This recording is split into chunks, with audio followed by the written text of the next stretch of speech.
Right, you basically have all been adventuring together for a short while, and you've come to the small village of Apple Lane. It's so called because it's surrounded by apple trees. It's a tiny Orlanthi worshipping village, although it does have a temple to all deities, as you can see. And basically you've all got a room overnight in the Tin Inn, which is so called because it has a tin roof, which is quite rare in this day and age. So basically you're sitting around a table, you're wondering what you can do in this area,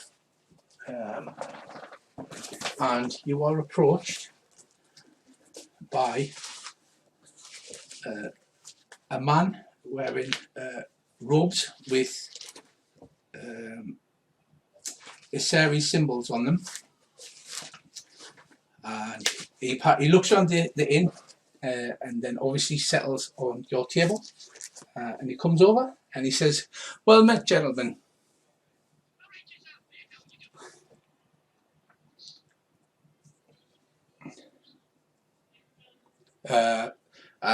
Fine, thank you. I'm guessing you're from up north then."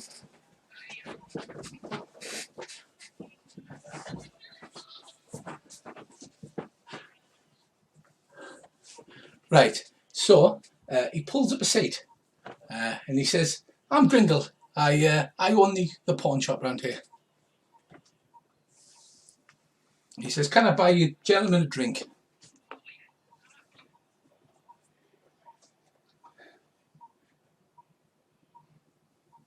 "And you?"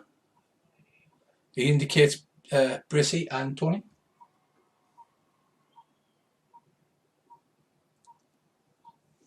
"Right, Bolster, two of your finest apple ciders over here, mate." He says, "You look like the adventuring sort. Now, I've got a bit of a problem, and I'm prepared to pay handsomely for some help."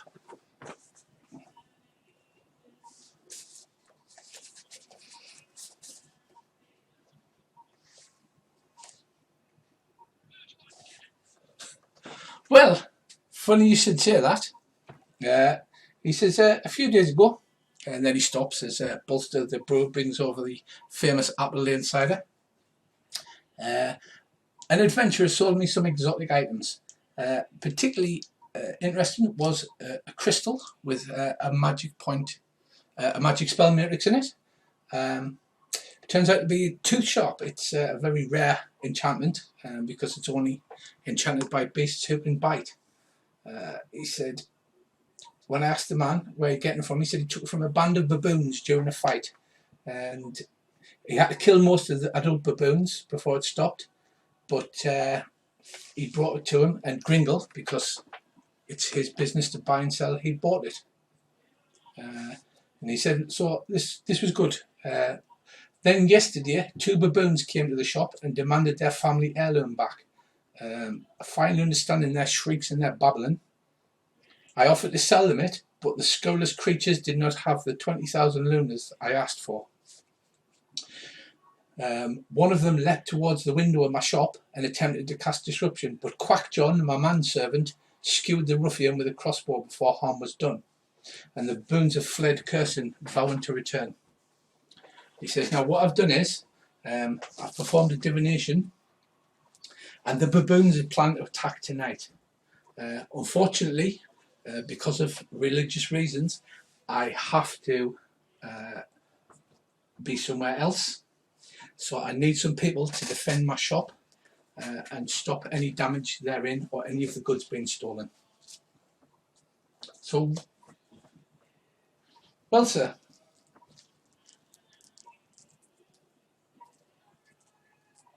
"Well, the divination, I had some interference with it. It seems to be 8 to 10 baboons should be turning up."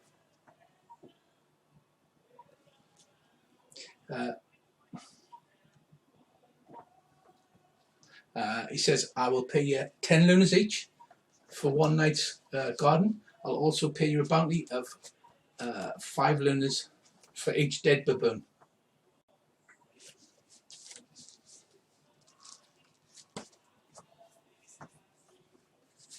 It's a very rare and magical crystal. What you know, Ceres is the god of trade. This guy has got Ceres runes all over him, so he does look like a kind of high up dude. So he may know something about the bargain that you're not privy to. But basically, a magic point crystal of this type is a rare and a valuable item.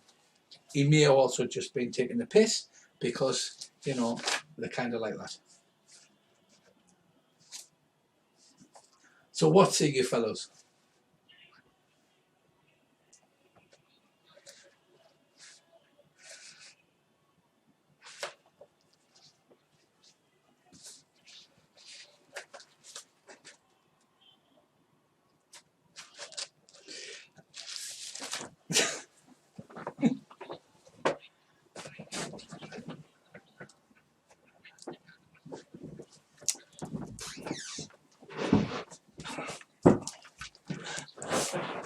Right, so where's your dog, Earl? Is it under the table? Is it inside your coat?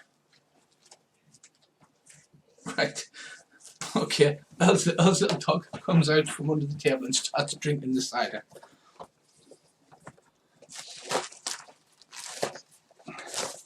Does anybody else have any questions, Tony or Brissy?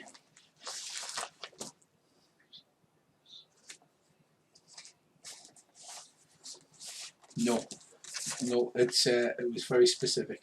He says, I tell you what, I will double the bounty, so it'll be 10 lunas per dead baboon, and you get to loot anything you find on them.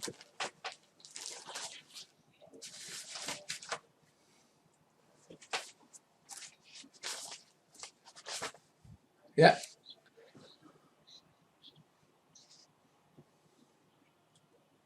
So he spits in his hand and he holds it out to you.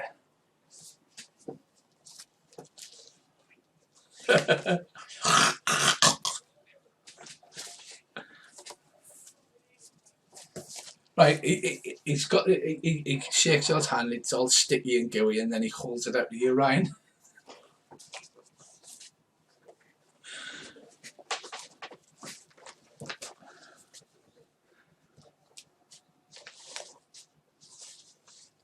Right, and then he holds his hand out to you, Tony.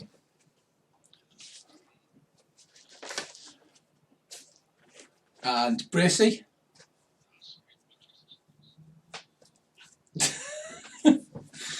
Right, he says, right, if you will finish your drinks, and then I'll take you straight over to my pawn shop, and I will show you around.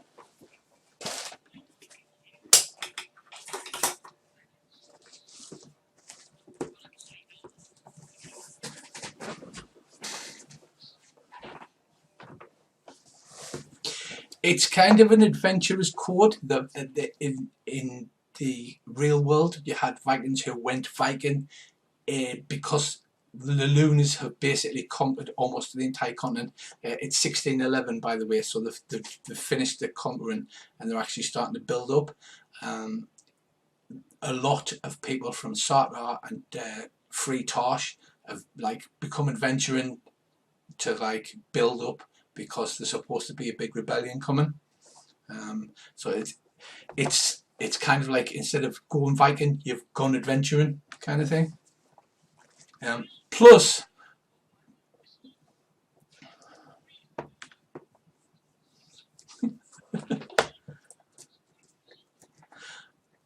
Ryan's a humanity. It's obviously a humanity. If you look at his journal, he's obviously a humanity. He's like covered in black clothing with death runes all over him. And once a humanity's given his word, they don't break it. So basically, he trusts Ryan implicitly.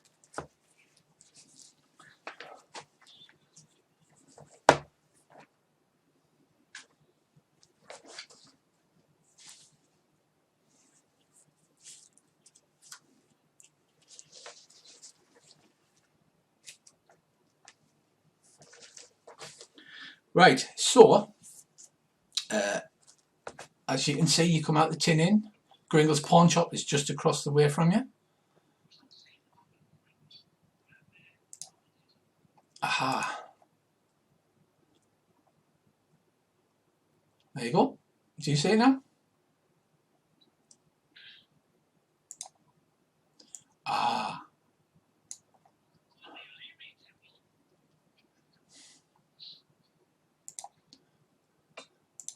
There we go, figuring it out now.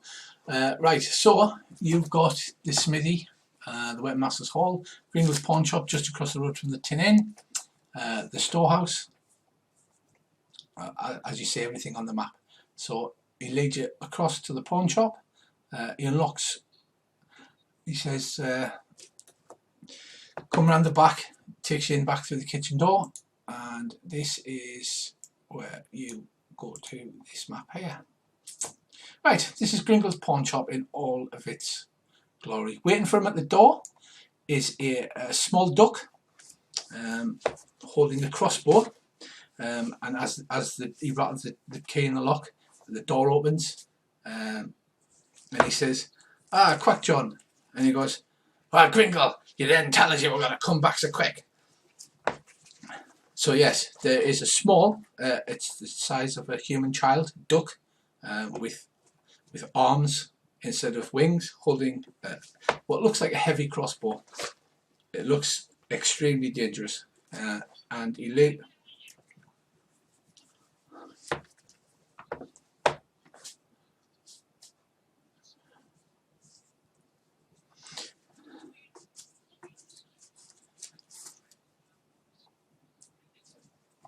Yes, you will. And what's your reputation?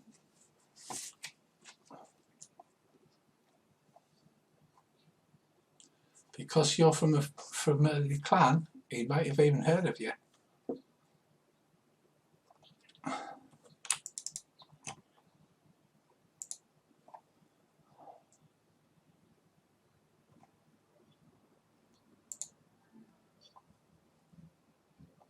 So if you go to main, you've got 5% reputation. So you can give it a roll.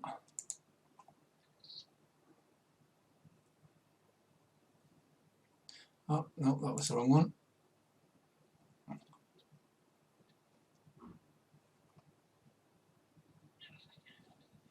He's never heard of you. He has. He says, "Oh, by your speech patterns, you'd be great dog though." I've got a cousin who lives up that way.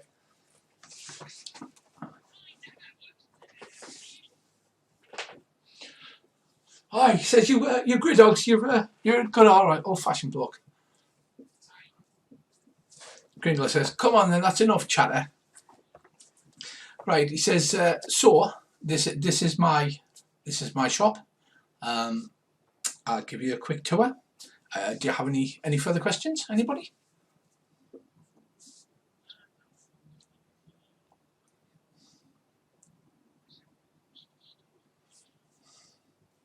Right, he says, "Right, Quack John, can you bring the tooth?" Quack John says, "Yeah, okay, Gringle." Runs out of the room.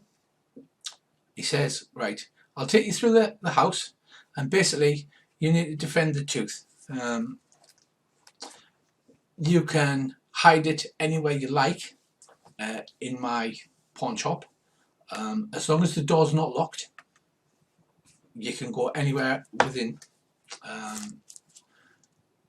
You can also use the weapons. I've got heavy crossbows mounted on swivel mounts you can use, but you can't take them from the swivel mounts.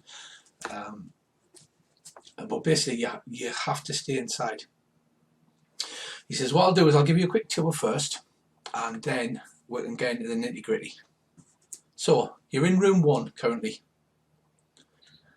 It's a kitchen. It has a table and 4 chairs. Along the west wall is a number of shelves holding pots and dishes. On the east wall is a fireplace.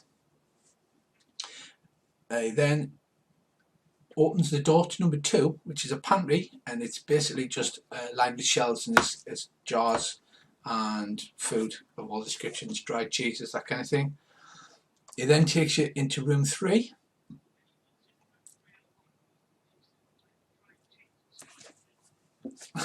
Right, okay.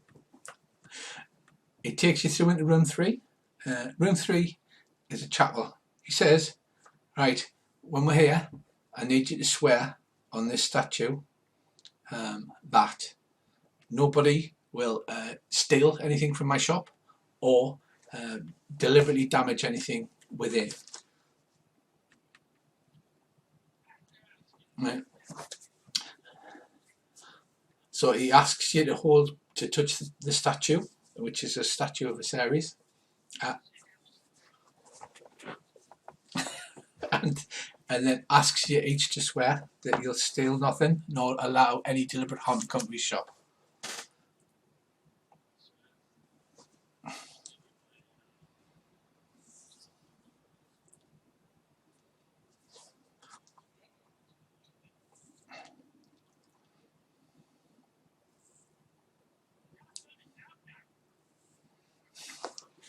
Right, there's a chest in this room. He says that's where the offerings go to Osiris. I would not touch that if I was you.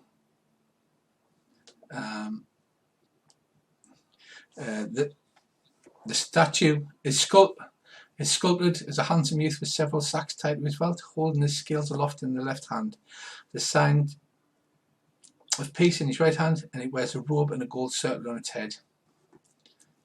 In the other corner is a small statue about the size of a child, and it looks it's got little wings, and it looks like a gargoyle that you would find on the outside of a pub or possibly a castle wall.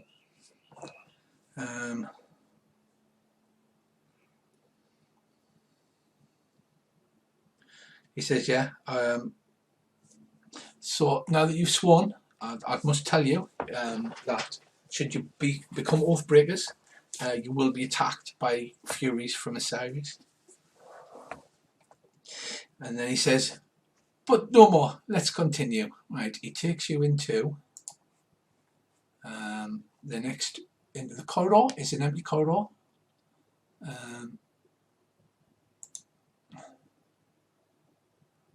It's an empty corridor. Right, those stairs lead up. The stairs at 4A lead up to 15, which is the attic. He says, right, he takes you into the empty corridor and he takes you to room 5, right, which is the sitting room. The fireplace in the west wall is the same chimney as the kitchen fireplace. The room's carpeted and has a desk of many shelves and scrolls and business records. Several spare chairs lie scattered about. Some fine lanterns and a few decorations hung from the walls. He says this is there's a Snoopy table and there is a chessboard set up. At the back of the room, next to the sconce, is a locked door. He says that's my private bedroom. That is off limits. But feel free to play snooker and use the chess table if you like. Snooker, yeah, it is a thing. Quack. Yeah, that's pretty much it.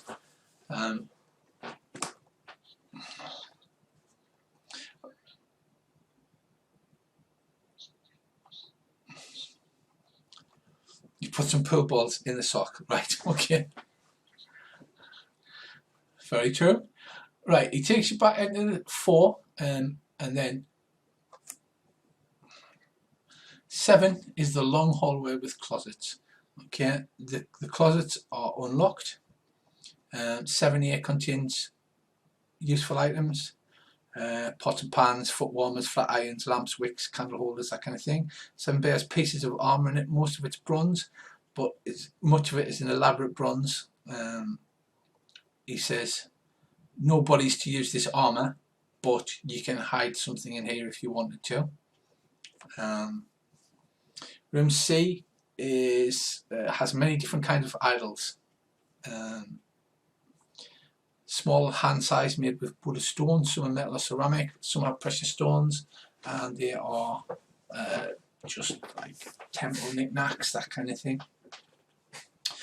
Right, room 8, he takes you into room 8. Room 8 is the public room. It's dug into the ground. 5 steps go from the floor to the door in the room.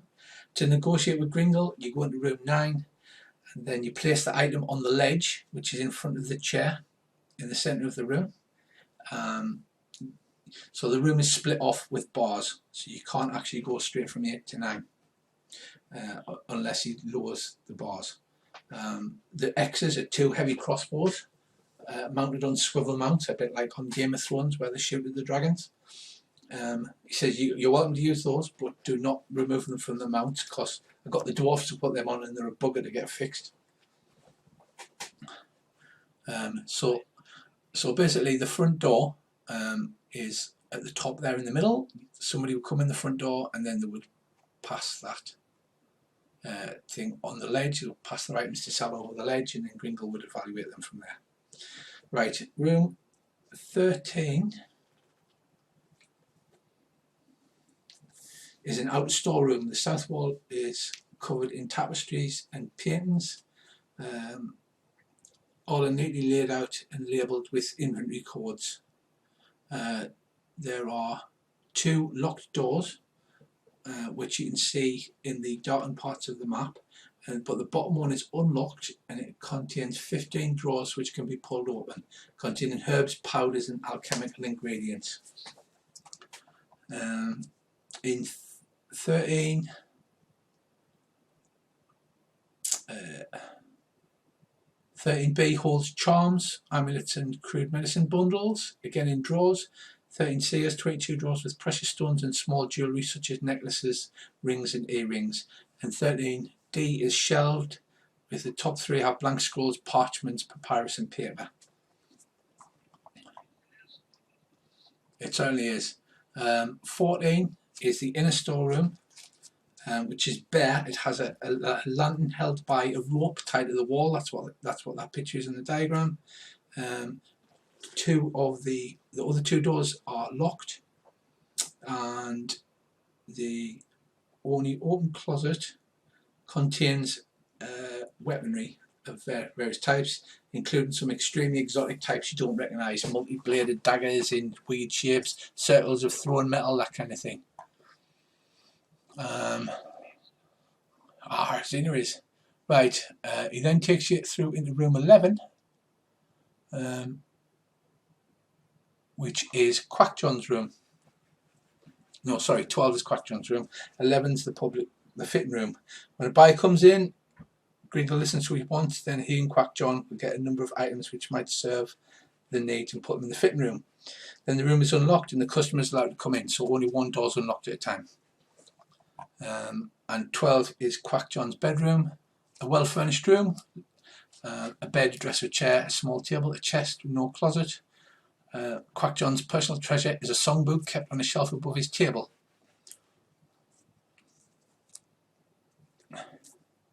So that is a general outline of the bottom floor. The top floor is an attic, which has room 15 is the hallway. Room 16 is the dry storage, holding several casks of salt and delicate chinaware from Creolia. On shelves rest vases and other glass items. Room 17 is dry storage, with trophies, awards, medals, ribbons, etc. A dozen stuffed deer, moose and other animal heads hang on the wall. One of the bear heads is striped red and white and has no eyes. And 18 is crude storage. There's 5 barrels of salted and cured food, 2 barrels of fresh rainwater and 7 wooden crates full of assorted clothing. That's 19. That is a trapdoor that leads 19 is a trapdoor that leads down to room 8, but the trapdoor has to be, it's not hinged, you literally have to lift the trapdoor out of the roof.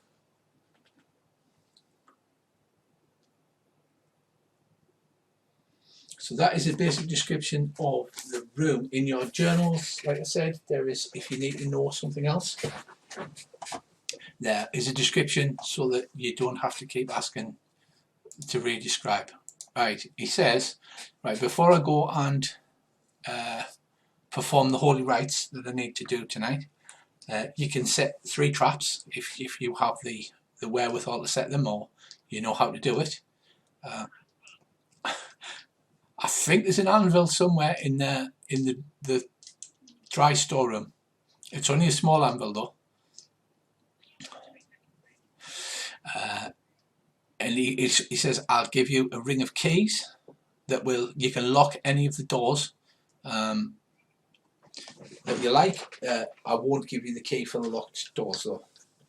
There's not many, but there are some things that I have to keep private.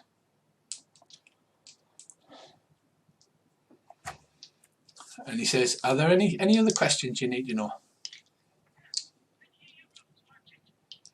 Any other rooms magic? No. Well, it's a holy statue, so it can. Have you got any resin? Yes. Yes, you can have some resin. Okay. Right. Quack John comes running back, and he gives him the tooth, and it's a large. If you imagine a saber-toothed tiger's type tooth with runes all scribed.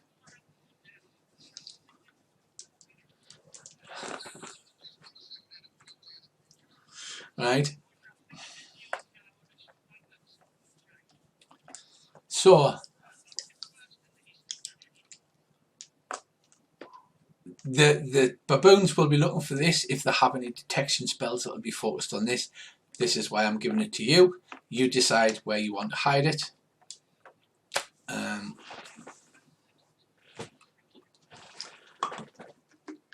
It will be quite obvious though, because it's quite a large tooth. So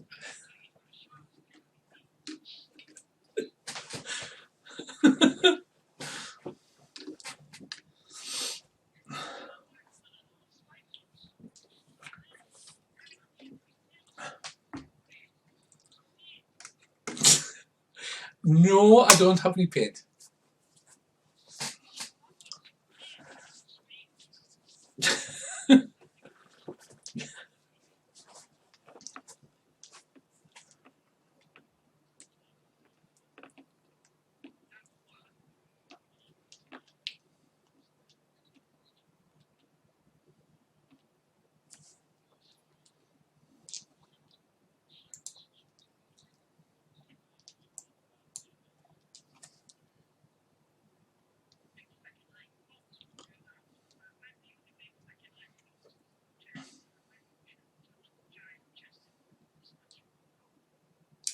That he specifically told you not to touch.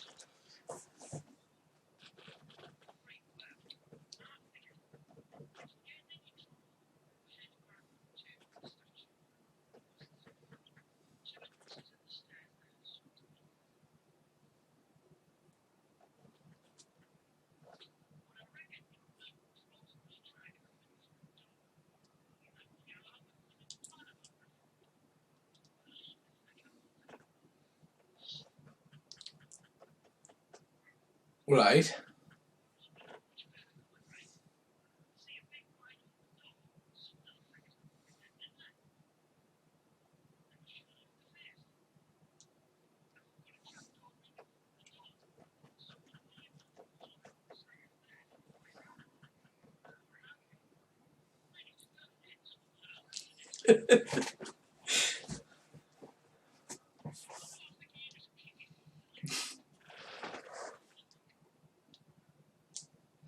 No, the trapdoor in 19 doesn't lead into room 9 because that is the secure room. Basically, it leads in.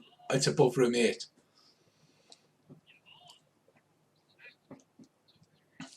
Yes, there's a window on the second floor in the attic at the top there, next to where it says 19. That is a window.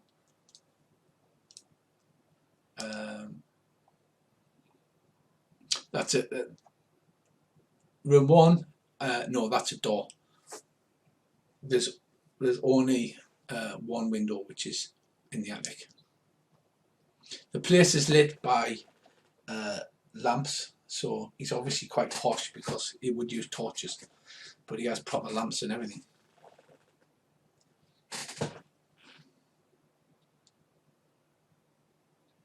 Right, so is that what you want to do? Do you want to give Ryan the tooth?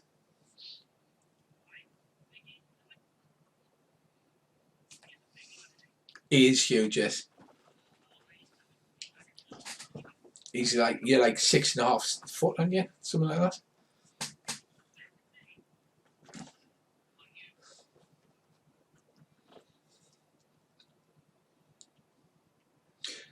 Right, so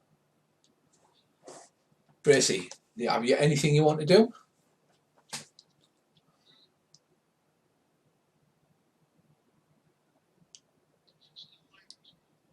Yes, but it is starting to become twilight.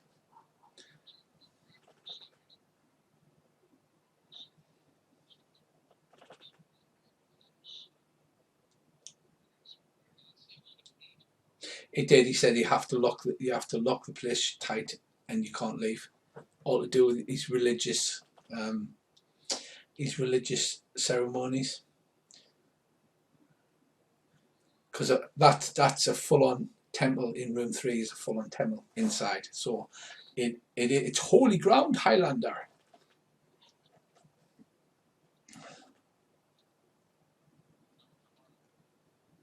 Yes. Right. So you have a look around outside. Like I said, there's the front door, the back door, the window in the attic.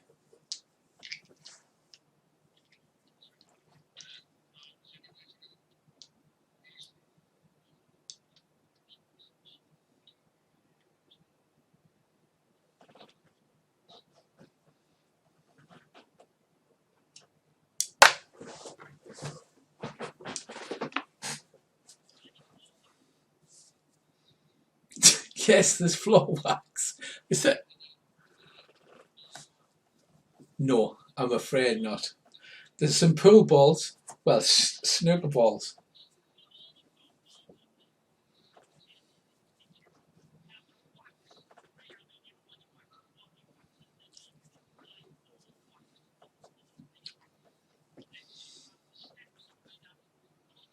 Right. Okay.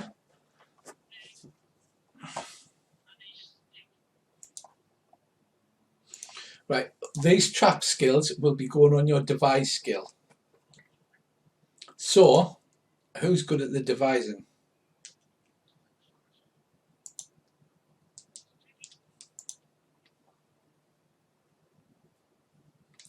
Tony, do you have any plans that you want to make?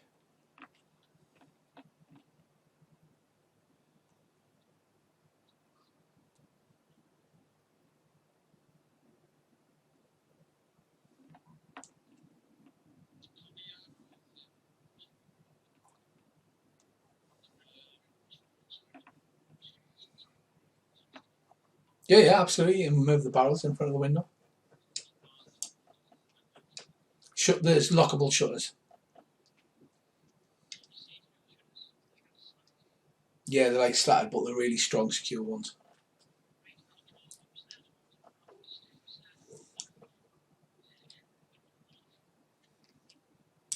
Right, so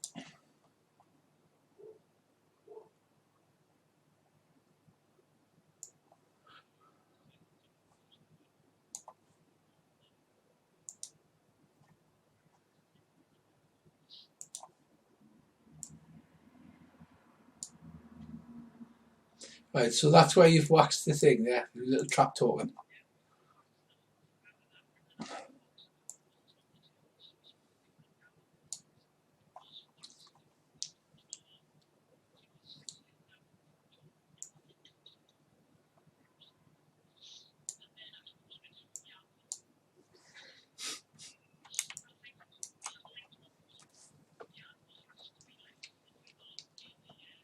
Near the trapdoor to drop it for comedy effect.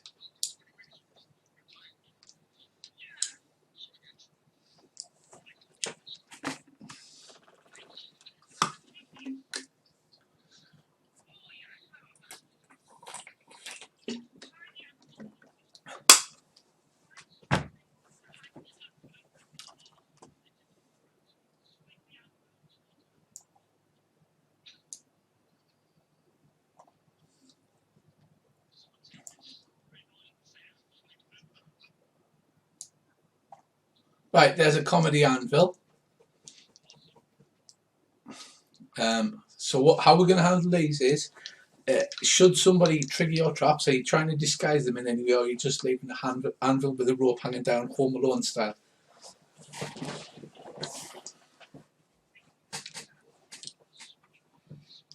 Right. Yeah, probably.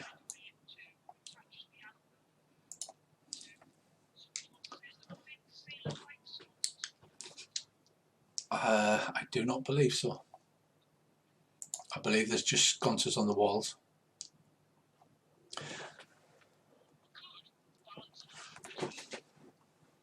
It wouldn't balance above the door.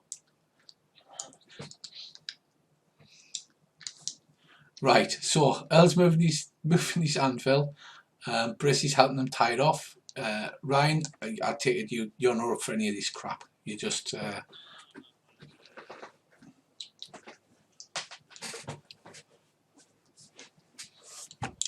right. So Tony, is there anything else you want to prepare?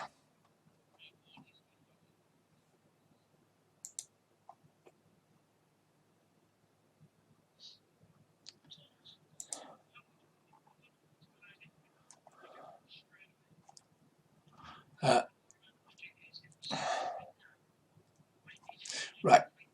Right, Warden, you need to set up like a full religious thing. It's ritual magic, so it would take too long to cast. So if you go into the player's handbook and click on Rune Magic, it is a good idea. It's basically for like Warden temples and things like that. You need to set up lots of things. So basically, you get some irons, you heat the irons up, then you put the hot iron over a doorknob, that kind of thing. Right, so is that everybody ready to go? Is there anything else you can think of?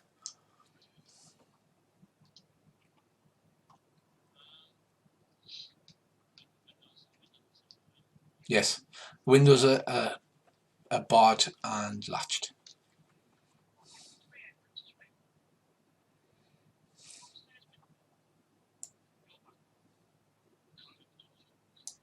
No.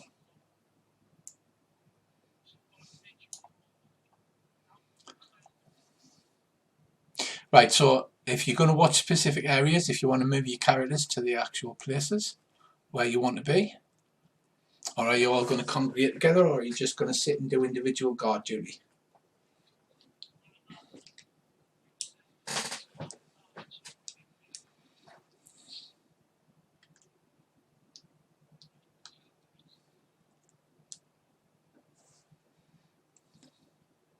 Right, you did want to move barrels in front of the window though, didn't you? Yeah.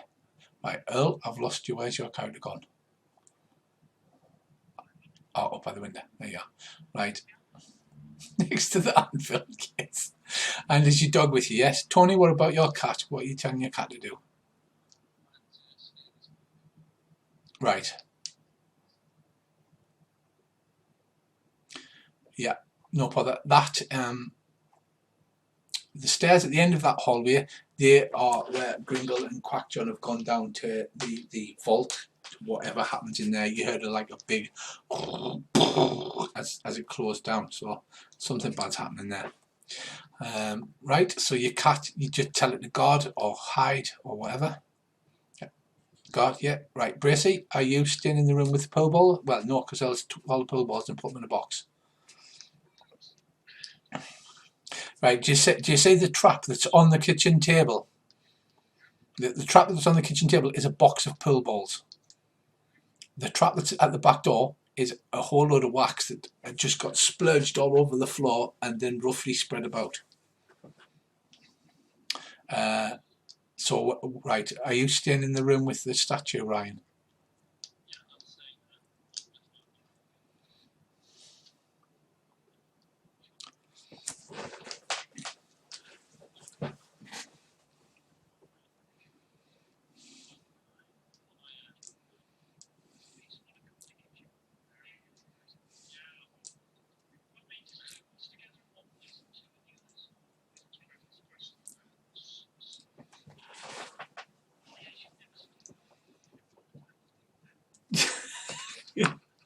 We should never split the party, except I'm in the kitchen, you're in this room, you're in that room. Right, okay, so you make all of these preparations, Gringle and Quackjohn disappear down in the vault, you hear the vault door closing, and then basically you wait. And then some hours pass, it falls dark outside, and then all of a sudden, right, Earl and Tony, the shutters on the window, right next to where you're standing, right, there's an almighty crash, and it's just like ba-bang, ba-bang, the shutter starts vibrating backwards and forwards, ba-bang, ba-bang, ba-bang, like that. It sounds like if 2 or 3 things are hitting with mace.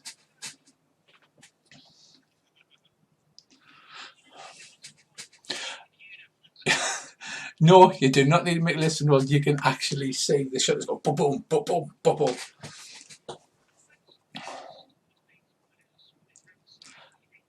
It looks like somebody's, or several things rather, a brain on it with hammers. You can make a listen roll though.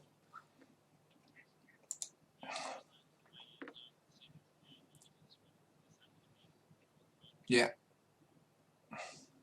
Go ahead, give us a listen roll. Crowdan listen roll 06. Right, Earl, you definitely hear the noise of baboons. And, but basically that's under the sound of bang, ba bang, bang, ba bang. So it's like, it sounds like there's at least 2 of them braying on the window with hammers.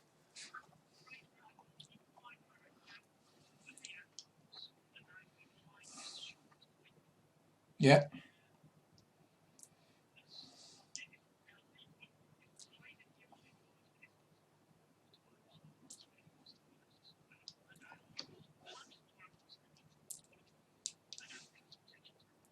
Right, okay.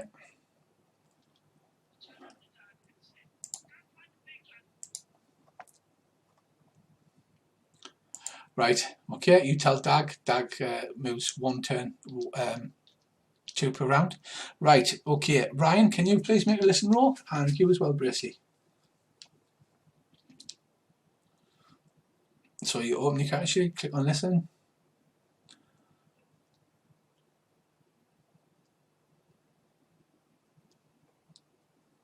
Ryan, you hear something move across the roof above you and head above the kitchen.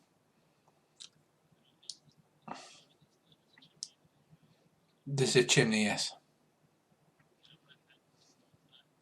Right, okay, well, like I said, you can move 2 squares per turn, so you move your character.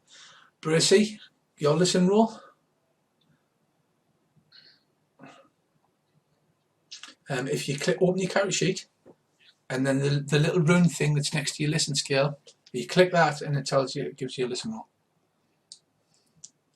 Right, everything's quiet, it seems fine, there's no problems at all.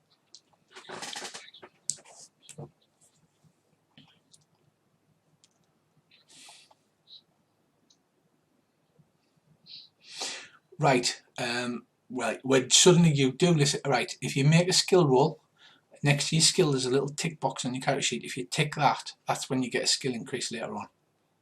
Okay? Right. Right. Tony and Earl, you're still hearing that bang, bang, bang, bang. The shutters are like rattling off the windows.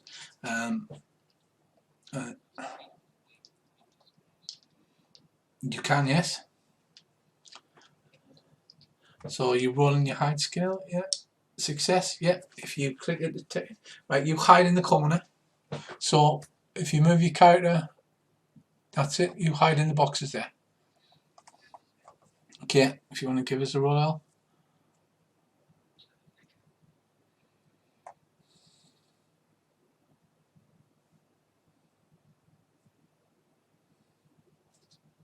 Yeah, roll. Right, you fail to hide in the room full of boxes.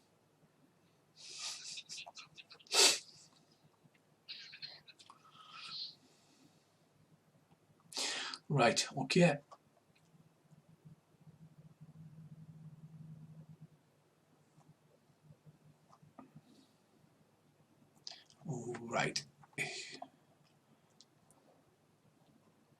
So then basically Ryan and Brissy above the kitchen, you hear a bang bang bang bang bang, but it's only like 4 or 5 times and then it stops on the tiles of the roof.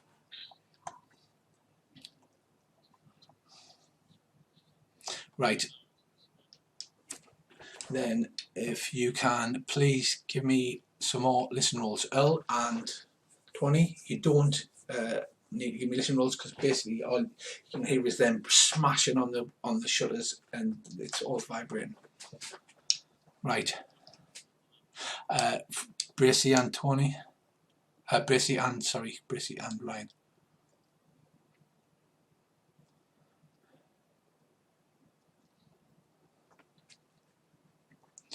Right, so nothing happens that round.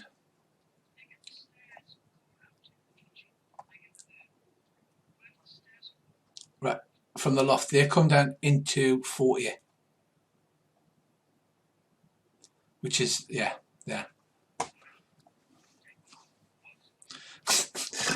Right, Ryan, there's the dog runs down and goes woof at you.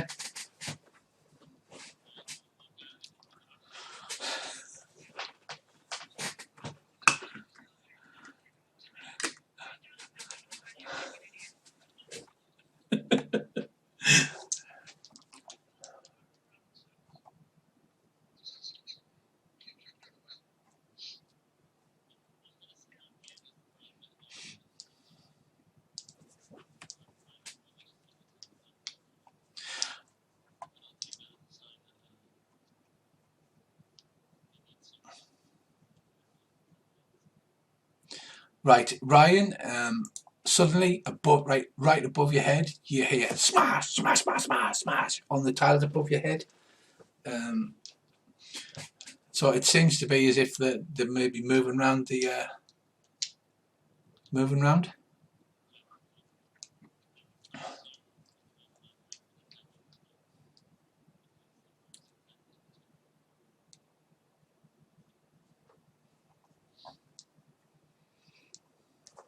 Maybe.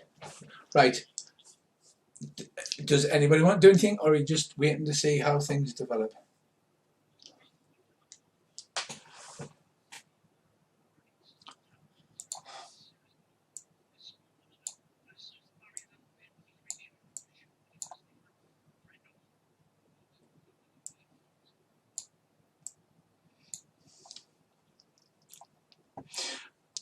Right.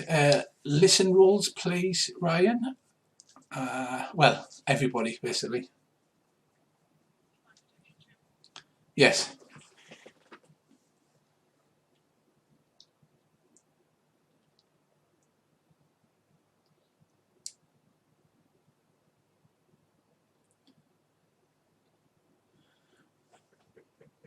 Right. Tony, from the front door, you hear banging as if somebody's bringing on the front door with a hammer, but it's not as loud as the ones at the window. The window is definitely the loudest. It sounds like they're really, really going at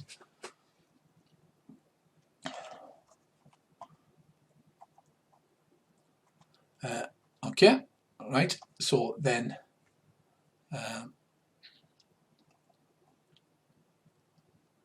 the next thing that happens is you hear above you, Earl.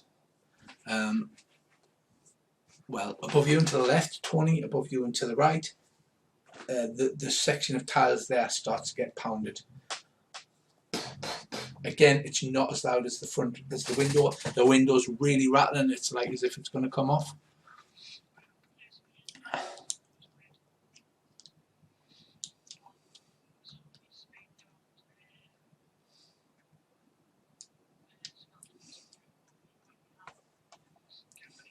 Yeah.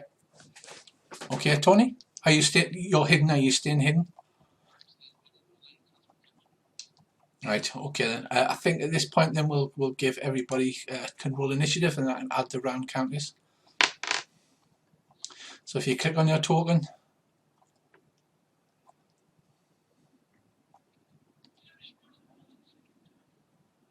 Yeah, that's fine. You need to do that as well.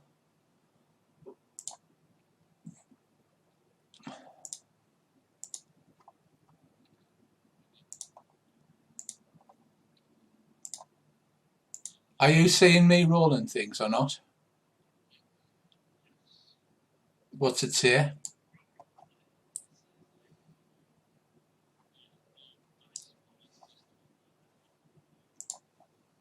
Okay, that's cool. Right, so I will just reorder this.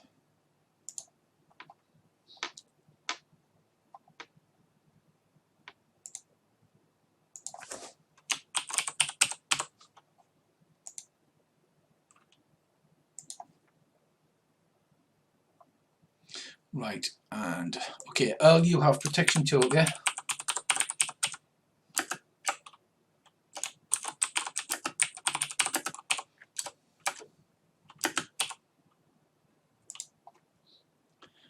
Right, who else has, you have a speed dart up, yeah?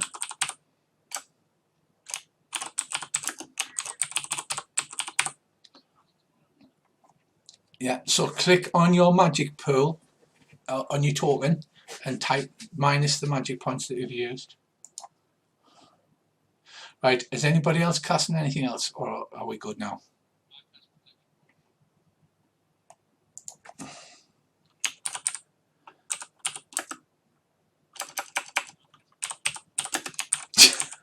Okay, Tony adds protection 1. Right.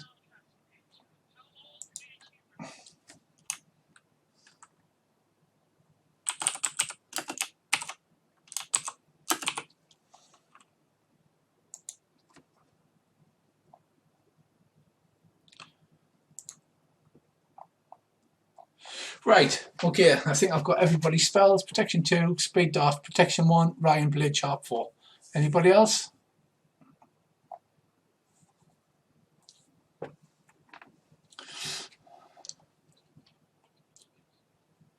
Right, so your Protection 1 costs 1 magic point. So you click on your little blue thing above your,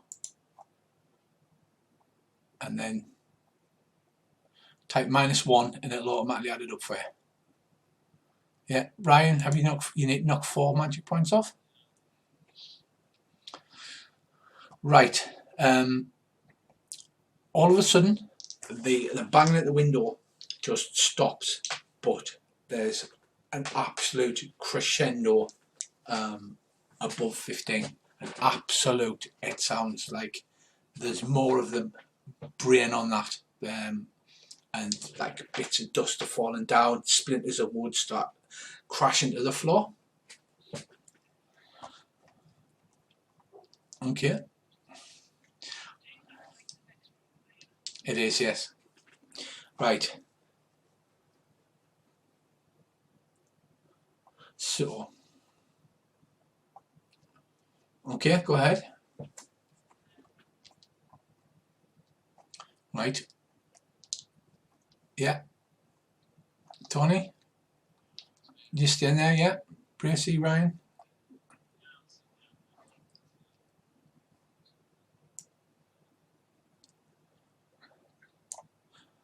Right, if you'd like to give me listen rolls, please, everybody.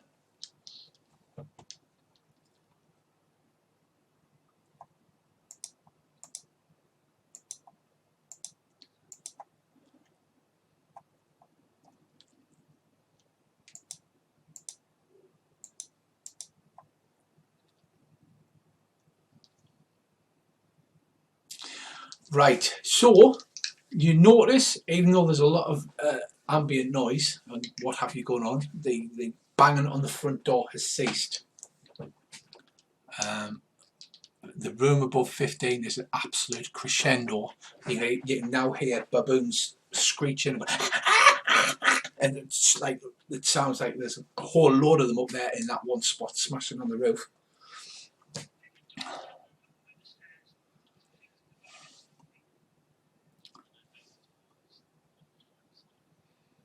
Right, okay, so move, you move 2 squares. Yeah, that will bring it out at 15. Bracy, where are you moving to? Or are you staying there? You make a hide roll by hiding under the table.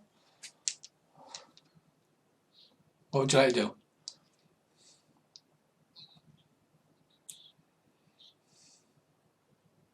under the table. They never look on top of the wardrobe or under the table. Right, you successfully hide under the table. Move yourself under the table. Right, yeah, that's fine. Right, Ryan runs to go upstairs. Just at that point, the back door, there's a basically you hear an enormous crash and the whole door bends. Bits of wood fly, splinter all over the place. If you would like to give me, Bracy, give me an animal law roll. It's a normal farmhouse wooden kitchen table, so it's quite solid.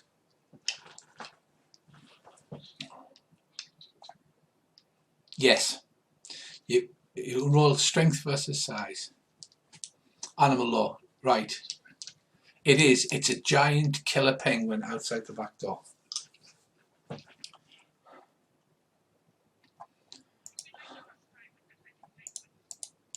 Right, okay, so I will scan through for that round. We're on, right, round 2. Statement of intent, gentlemen.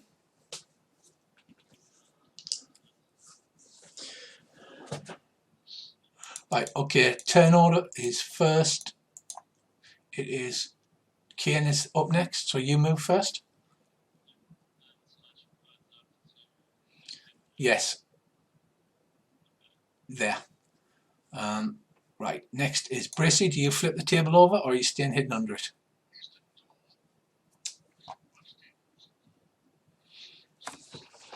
It's still closed, but like I said, when it was something hit it so hard, the actual wood splinters flew out and it rattled in its on its hinges, and it doesn't look like it's going to last.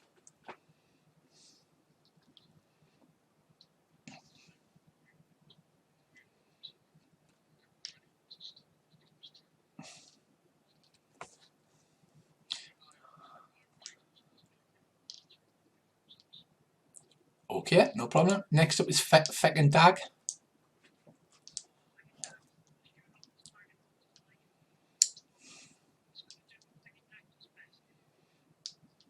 It jumps in the chest to hide.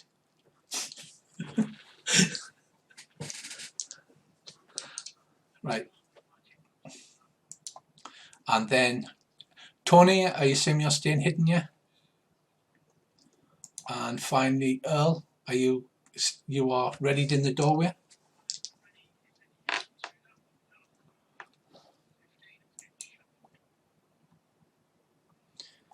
Right, okay. Next up we have round 3. Right, again,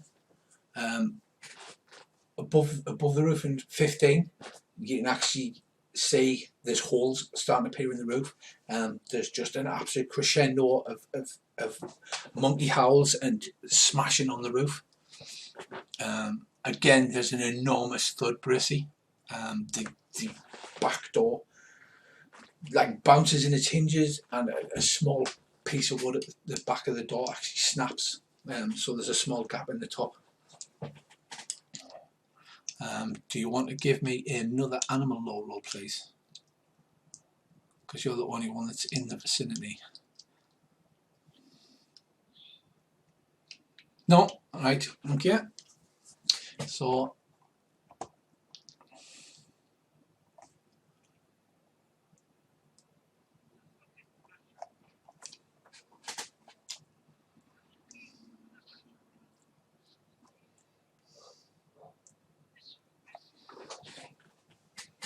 right, this round, oh shit gets real. Right, there is a hole. A hole is smashed in the roof above 15. You can see dark shapes when you look up, dark shapes all around the hole. Obviously they smell quite bad. imagine like plant as they start ripping bits of the roof tiles off, and the hole looks big enough to actually get one through now.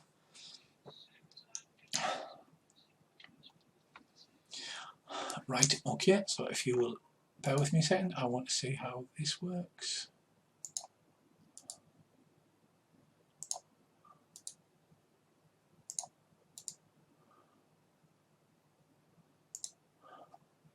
Right, can you see those?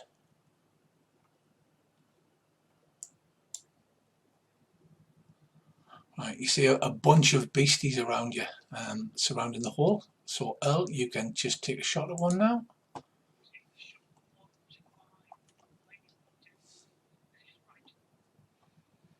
Right. Right, go ahead.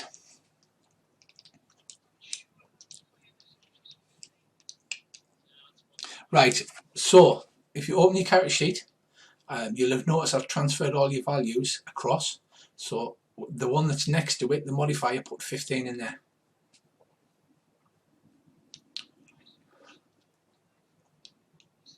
Under the skill, and it should automatically do the comma support.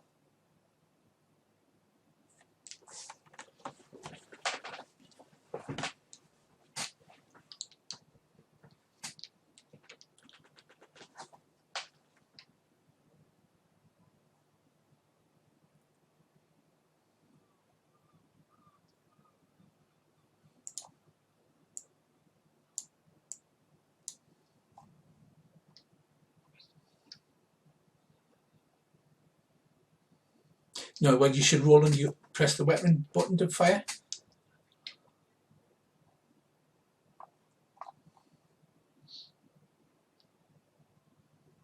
Okay, why are you not firing? That is a good question.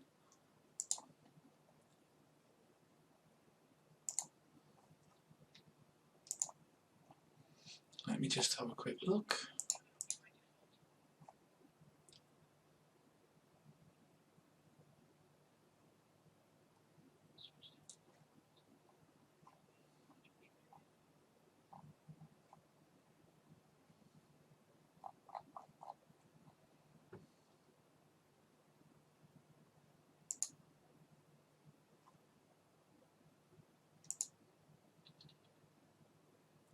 That was a spear. I was just testing to see the button.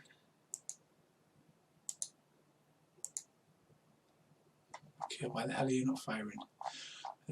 Right. Is it loaded? It's, yeah, the safety catches on now. That's what's the matter. Were you only 55% without your plus 15 modifier?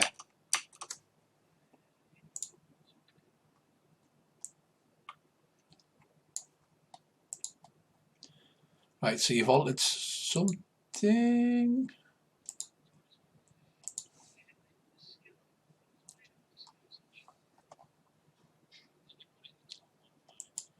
No. So you.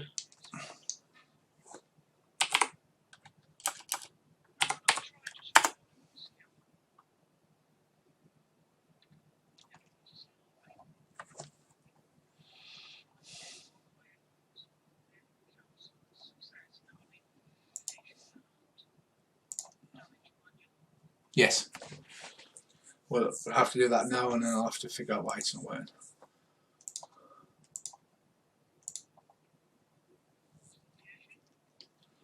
Ten, abdomen.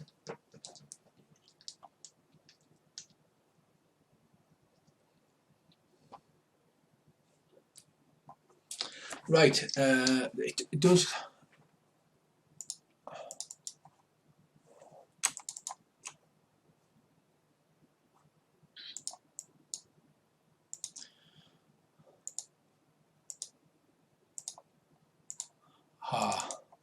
Right. It's a bit. You've got to keep changing layers.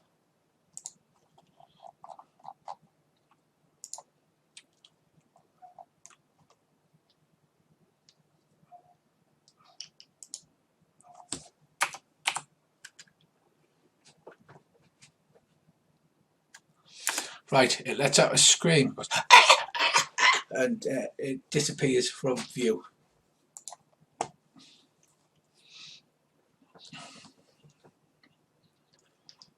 Right, I will. Okay, so next up is Kane. Ryan, that's you. You can see like dark shapes above you, but you can't actually reach them with your sword yet.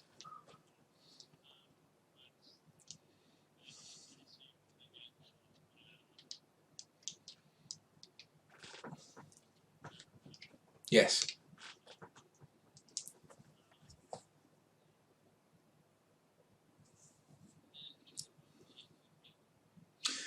4 meters high. The rooms are 4 meters high, so they're 4 meters above you.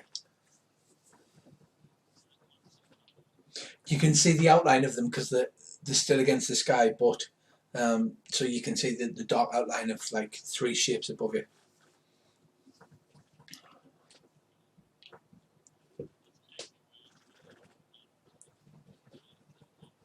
Yes.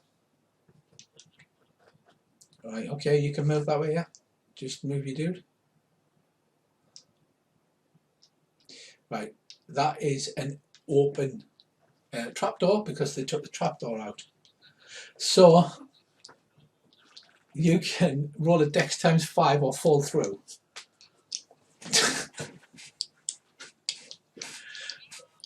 It's an open trapdoor with an anvil tied to a rope next to it. Roll a dex times 5 to see if you trip over the rope. If you open your character sheet, and it'll be next to your dex.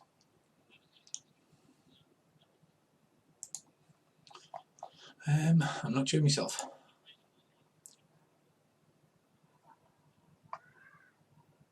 I think so, yeah, current dex.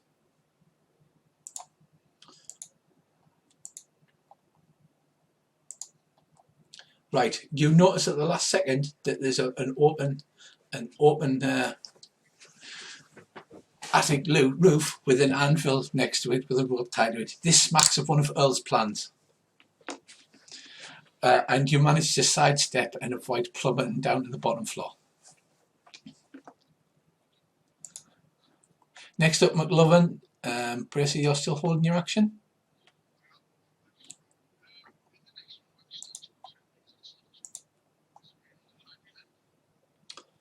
Which statue? Yes, the little round circle in the corner is the small statue. The small, it's like a child-sized, small statue, it's a child-sized human with wings, and the one behind the chest is a giant statue. You could run round and hide, like in the little crack, if you squeezed up against it.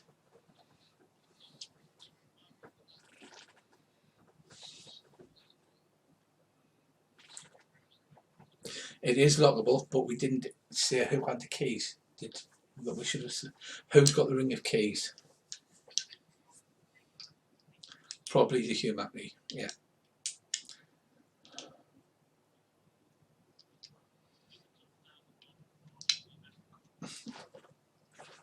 Right, so Brissy, do you want to you're currently hidden under the table. You're going to hold in case you flip it. Right, okay, next up is Feck and Dag.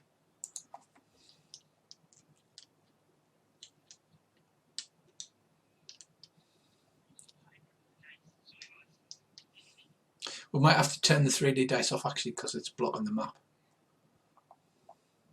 So if you want to disable the 3D dice so we can actually see the map.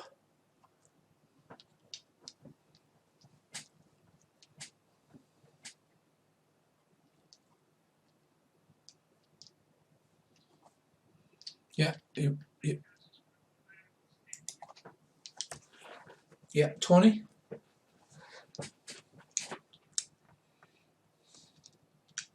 Okay. You can move 2 squares. And watch out for the fucking hole.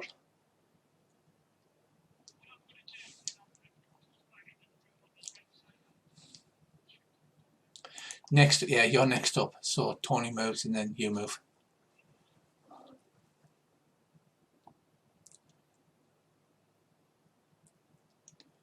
Right, next up is this dude.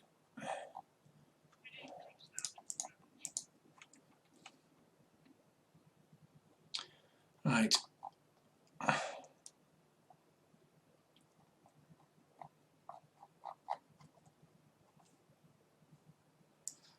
So it is one of the baboons' turn now.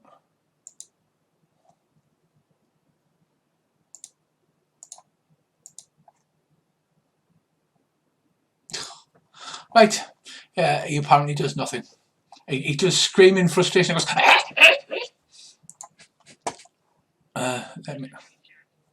let me have a look at this one. What does this one have? Yes, as he fails to cast healing on himself. Yeah. Right. Okay. Right. Okay. There is a on this turn.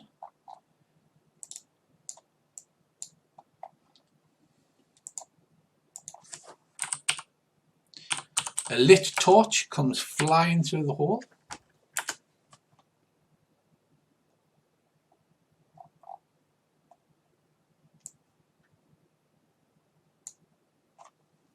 The lit torch comes flying through the hole and lands on the stairs and starts burning.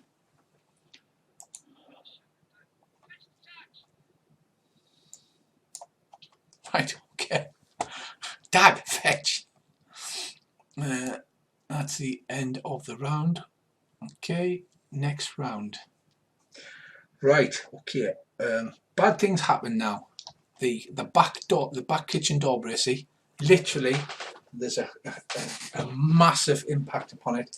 It flies off its hinges. It flies clean across the room cinematically and crashes into the opposite wall. Right.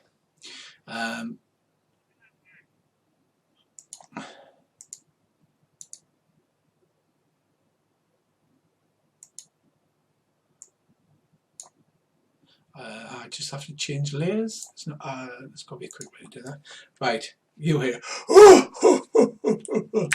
As a giant centaur bursts in through the door. Okay. You know what a centaur is, half man, half horse, male, you know what I mean? He's in cahoots. Right, Earl, do you want to roll your device as he thrusts himself through the door into your slippery mess?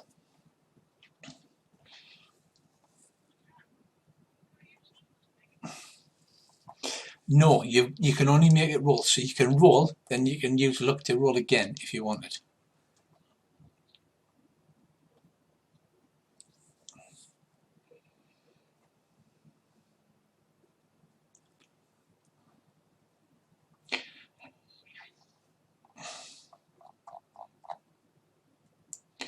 Right, so your device roll succeeds. Oh my god. So in that case, I am going to give him a dex times 3 roll.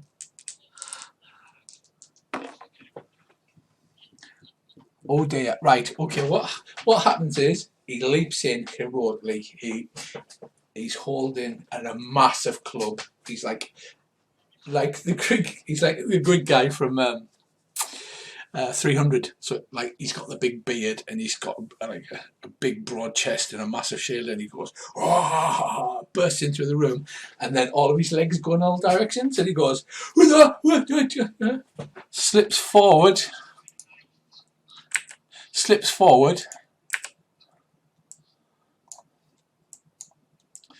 and crashes to the ground there in front of you, Brissy. He goes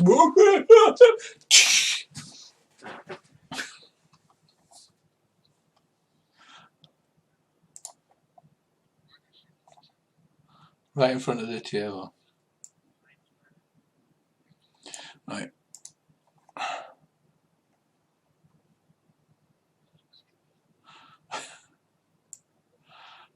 Right. Okay, I am just trying to do some other stuff. Right, Brissy, do you want to give me a scan roll, please?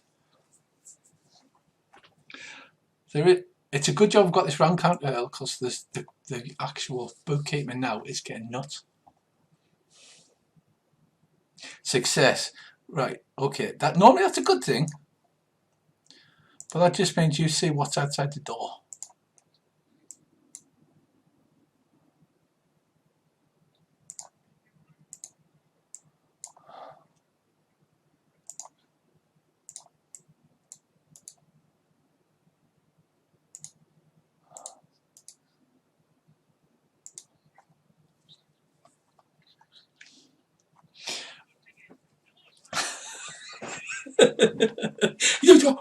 Just legs going all directions as you crash into the ground. On the plus side, basically, if you do attack him, you get 40% bonus for him being on the ground, and you get another 20% because he's disadvantaged. However, you do see two small, scaly creatures at the door, holding short bows, and one's got a short sword. Well, it looks like a short sword. It's kind of a weird shape, and it looks like it's made of a weird material.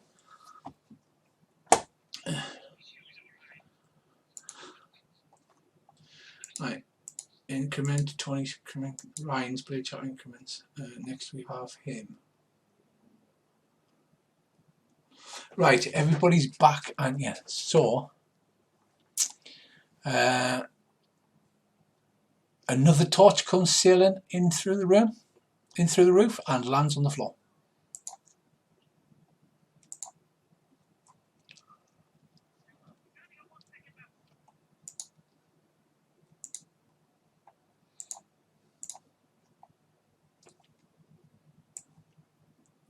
There's another one just getting through the one. Next up we have Kane.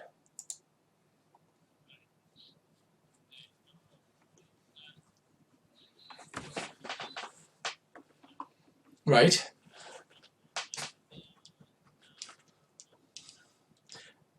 No, so far they're just throwing torches in.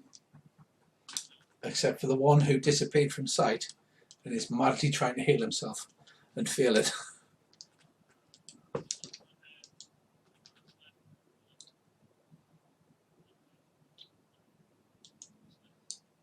Right, yeah, so you're halfway down the stairs. Next up is Tickle. Is he just staying there? And next up is Bracy. Okay, Bracy, you see two small lizards, about half the size of a human, and there's a centaur flailing about on the floor currently.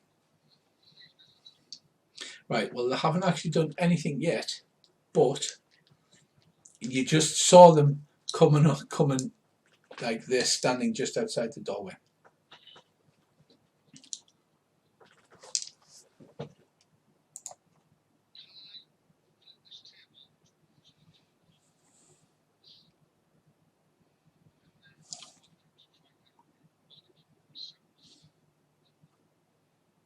Yes, you can.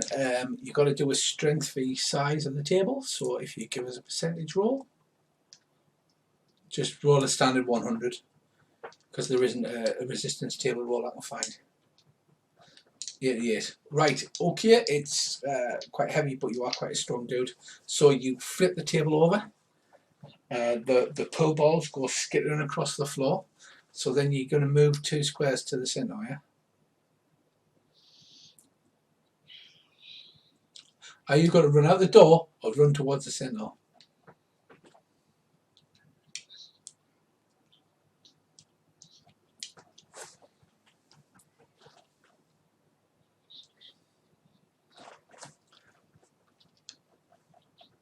Right, and slam it shut behind you.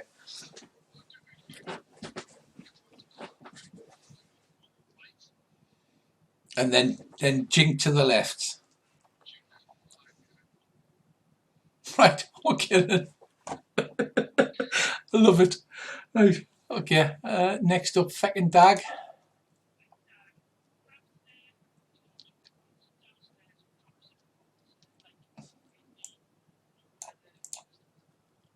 Right, okay.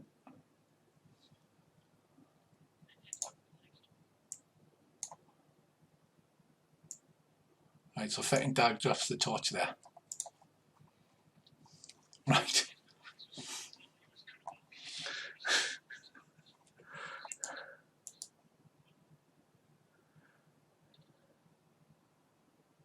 Right, I'm sure I can add effects to this, can't I? But I don't know how. To show that he's on the floor.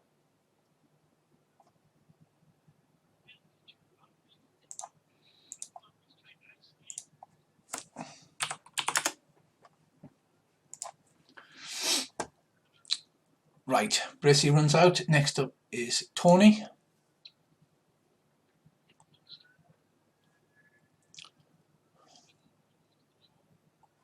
Yeah.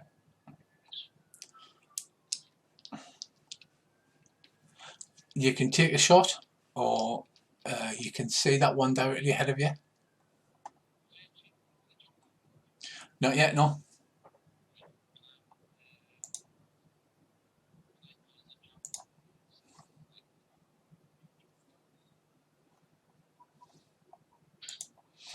No, there's nothing really to stick the javelin. I know what you're getting at, but there's nothing really to stick the javelin into.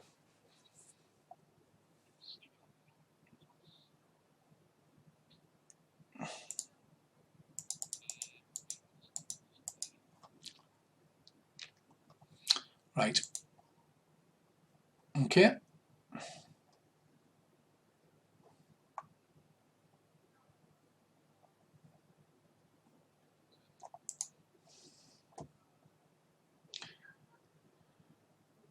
Yeah, roll your damage and location.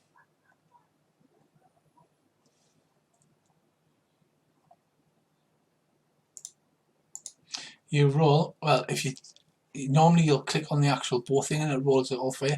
It is a D8 plus 1 damage, and the hit location's a D20. You're using a composite bow. Yeah, it's a D8 plus 1. You hear the monkey upstairs go. Right, 3 damage.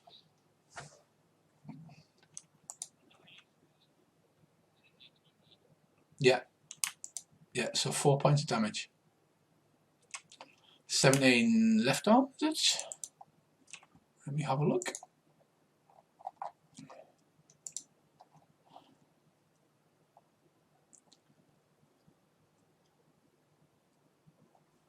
Right, it doesn't seem to have done much at all, to be honest.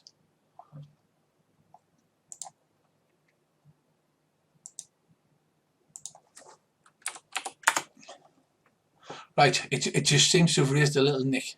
It goes. It's larger than the other one. The other one had a spear, and this one's got, I believe, a mace. Right, and next up we have.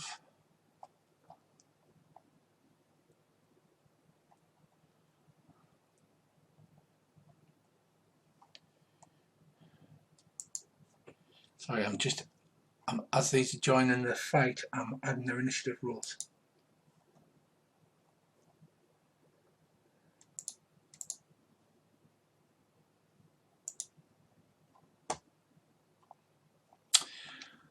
Right, so that was Tony. Next up is Earl. Which one are you shooting? The one that Tony shot as well? Oh, no way.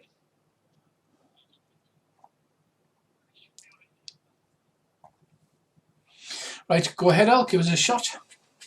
This is the non-speed dart one, isn't it? Try removing the 15% because it's no longer, you don't have the modifier anymore. Right. Right, your arrow goes wide. Fuck!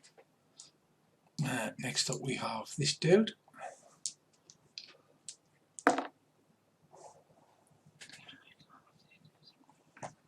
Alright, okay, go ahead. Give me a location and damage.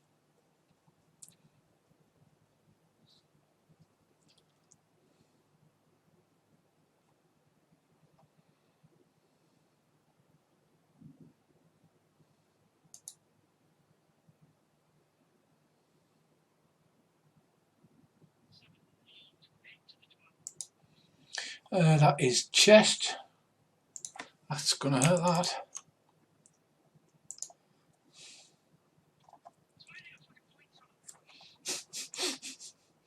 that. Right.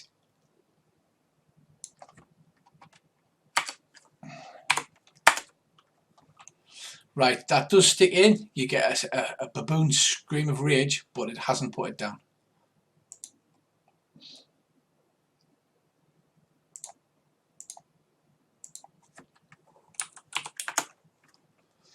Right, can you actually see the health bars on the beasties?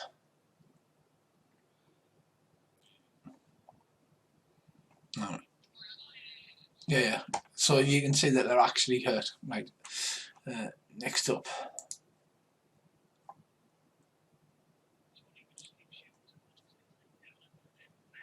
Right, no, now they actually get to fire back. And it will shoot at... Right, Tony's right there. And Earl's further back, aren't you?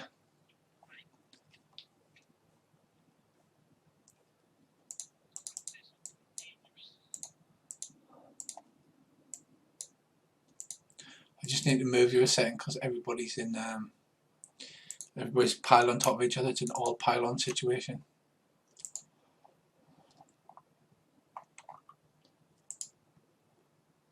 Oh, and he has a sling. Right, Tony, it hits you in the chest for 6 damage. Okay, so what you need to do is put -6 on your hit points and then open your character sheet. Sorry. Yes, he's got 3 points of armor on, plus 1 point of protection. So you actually only take 2 points of damage to the chest.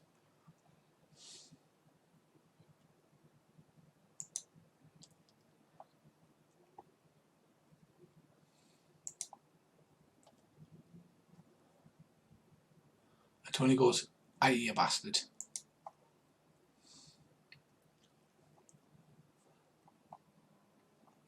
Right,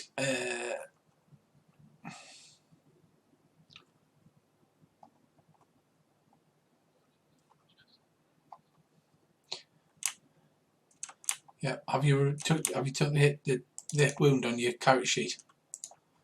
You open your character sheet, and on main, on chest, at the bottom it says wounds.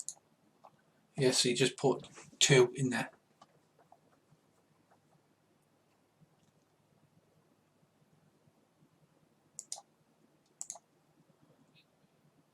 Yeah, no, at the bottom underneath it says wounds. Yeah, put 2. You've taken 2 points to the chest.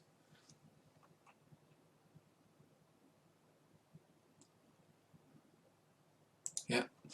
Okay, sweet.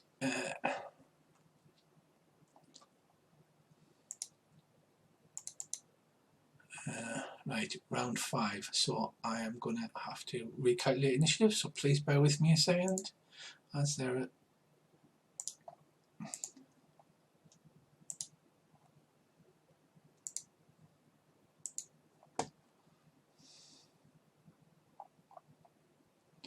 And then for reorder, it doesn't automatically reorder the turn order, so I have to wait till the round counter goes up and then reorder the turn, if you know what I mean.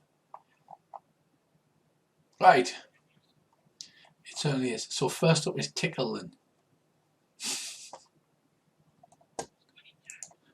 The putty hat stays hidden. Yeah.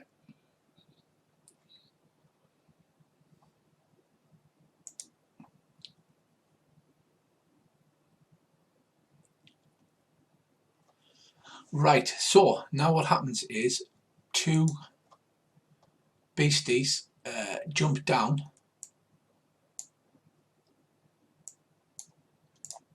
in 15.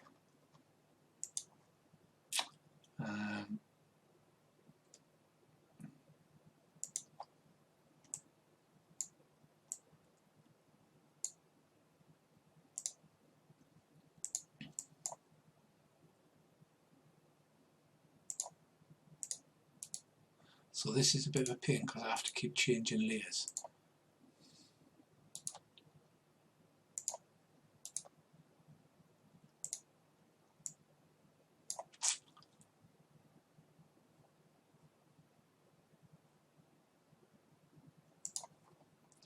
Right, so that big one jumps down that Tony has slightly injured, and this one jumps down here as well on top. So you have right in front of you, Tony, you have 2 angry baboons. One's a big female and one is a smaller male. And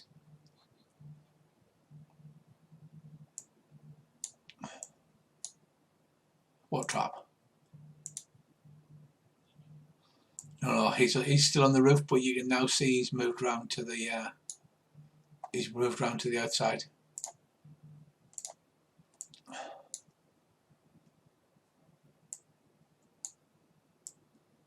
Right, so that one is going to take a swing at Tony, who hit it previously.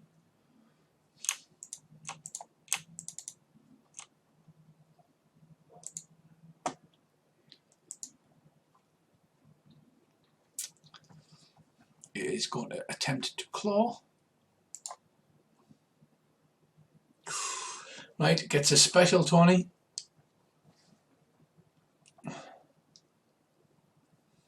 So you can attempt to dodge it.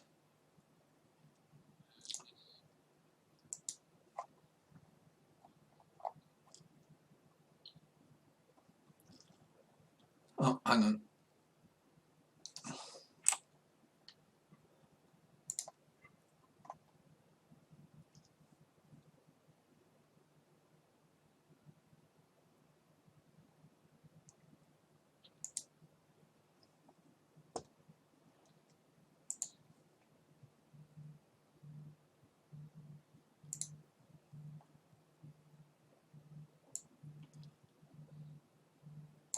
Right, I think I clicked the wrong one. Just bear with me a second. Let's try that one.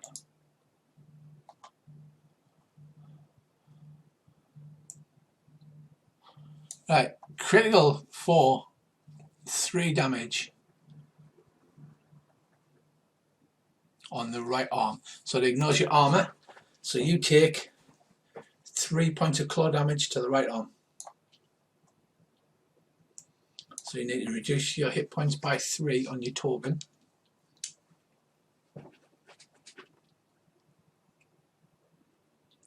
Yeah.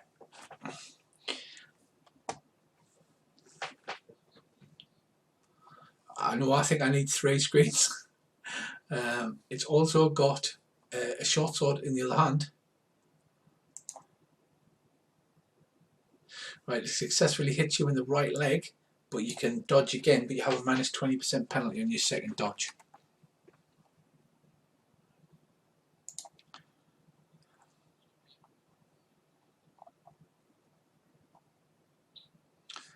Right, you failed. So you take 5 damage, however your armor does work, so you take 1 point of damage to your right leg.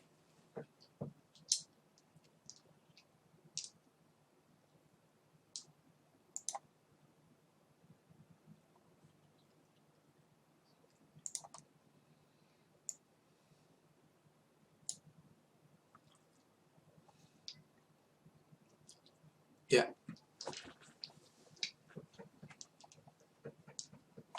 Right, next.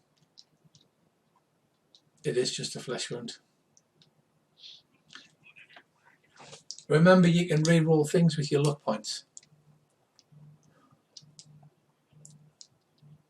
If you're going to die horribly, you can use a luck point to re-roll it. Right, next up is Kane.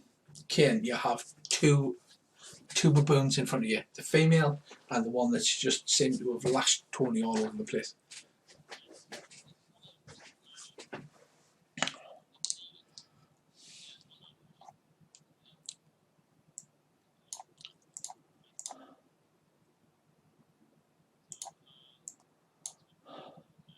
Right, I'm just moving it out of the way just so I can see the 2 tokens.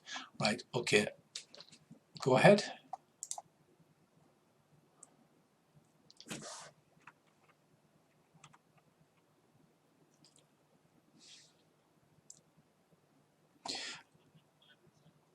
No, it's not calculating it properly. So you do hit. You're going to have to.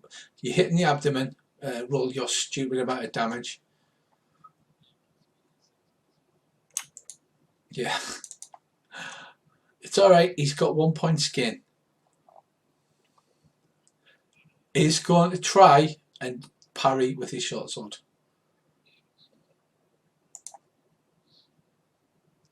No way, he actually parries with his short sword.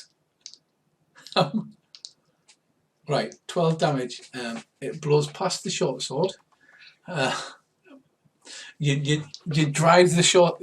He goes ha. You drive the short sword back, and he stabs himself with his own short sword. It gets through his skin, but it doesn't hurt him badly. But it does bloody him. Right, where was it? Abdomen.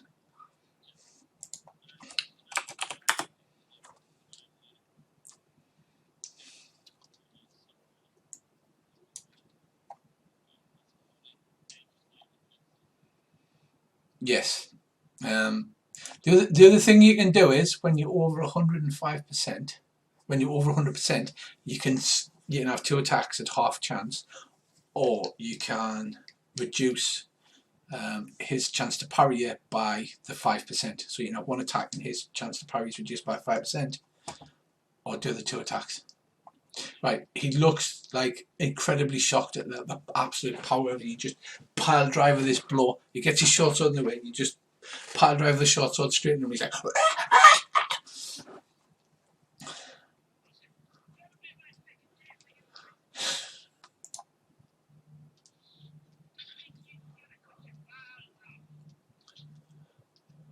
right. The next up is one of the ones on the roof, who is going to fire a sling at Ryan.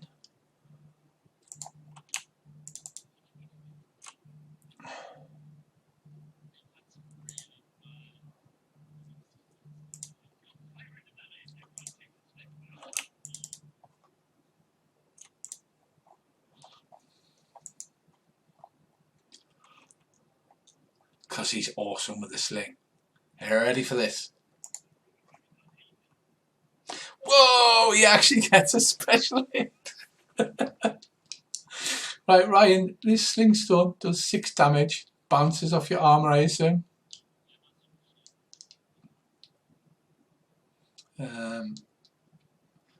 Actually, that damage is incorrect because it's no.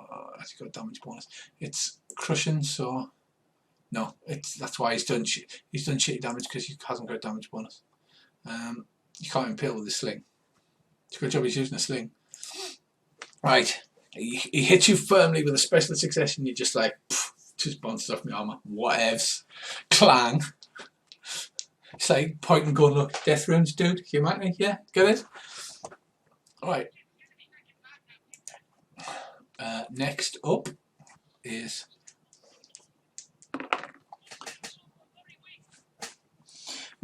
the sentinel. Nobody can actually see him at the moment. However, you do hear sounds of thrashing. Sounding like a sentinel having trouble to stand up. Next up's McLovin.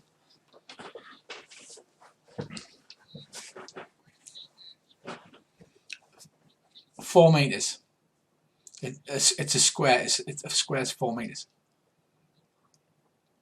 Hey, I didn't build it. The dude likes big staircases. Okay.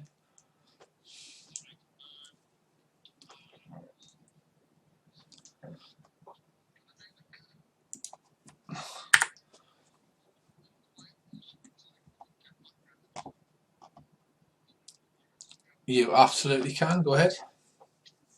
This is where he fumbles. You are sure you move quietly and nobody hears you. Yes, right. You successfully move quietly where you stand in the corner.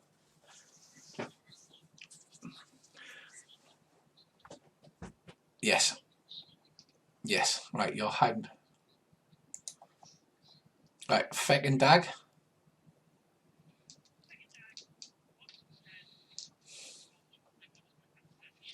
Right. Okay. Right. Okay. Next, I get to move some dude.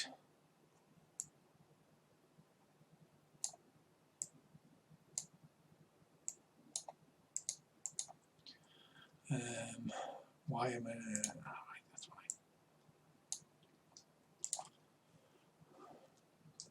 Next up, Crawdan.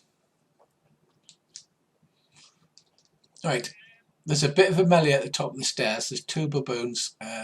Kane's engaged, and you can definitely hear noises from above you still.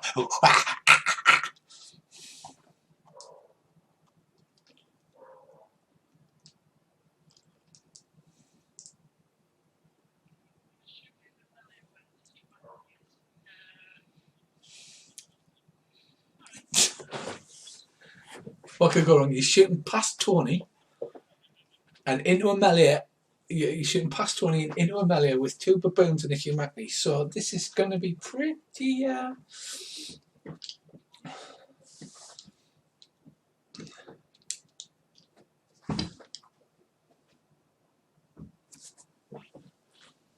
Right, okay, roll your location.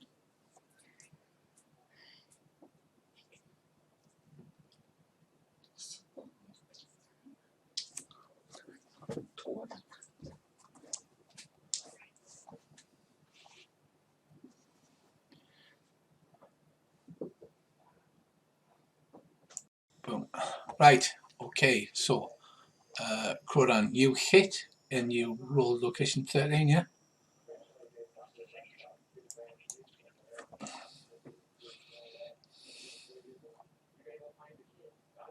Thirteen is right arm, and 3 damage to, which one was it you shot at? The big female or the little male?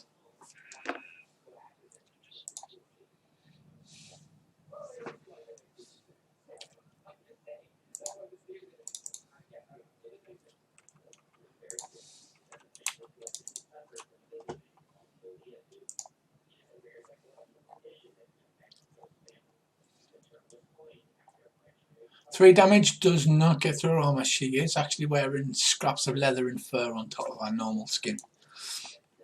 So she laughs at you, and she's a female, so she rolls her lip all the way back, like in a picture. Right, okay, Tony, you are up. Yeah.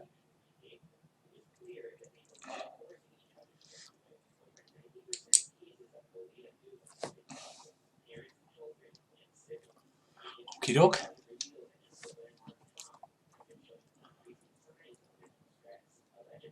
So roll your skill.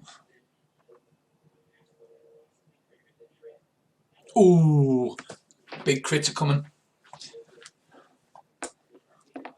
Big crit, so that does maximum damage. It does maximum damage, so it's 9 damage because it's a crit, and it ignores armor. So roll location. Yes, it's an. Right, you fire your bow. It goes straight into her eye socket, and the arrow sticks through and protrudes out of the back. It is literally.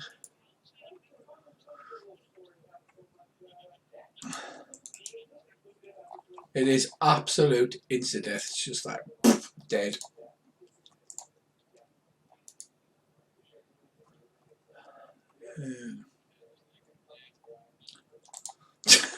Right, the monkey falls over dead in front of you.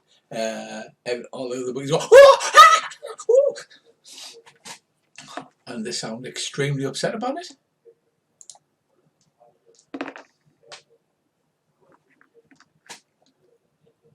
Right, okay, thank fuck for that. The one that Earl initially shot finally manages to cast healing because he's crap, and heals himself so that his abdomen works again so he can move.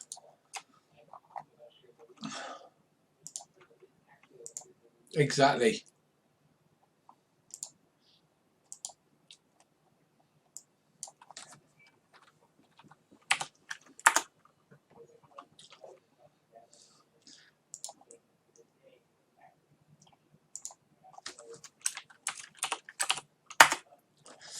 Right, so he casts healing upon himself.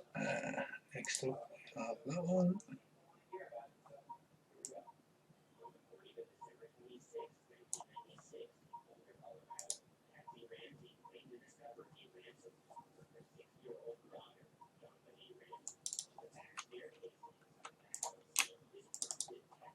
Sorry about this, there's a lot of checking character sheets as I'm running through the...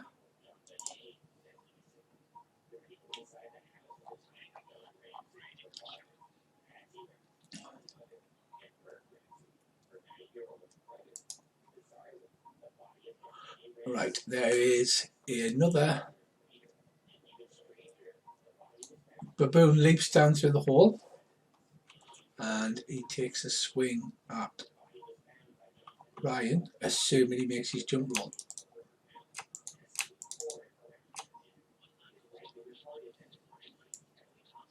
You can definitely assign. You can definitely assign a. Is it token? You can definitely assign like a damaged or dead icon.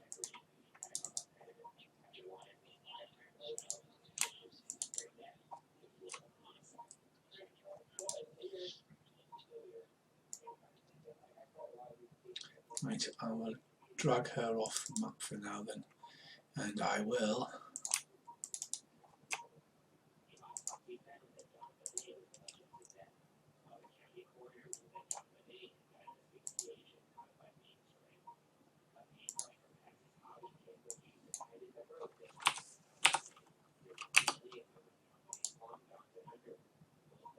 Right, okay. Said monkey leaps onto the floor, fails his jump roll, and falls prone at your feet. Awesome, eh?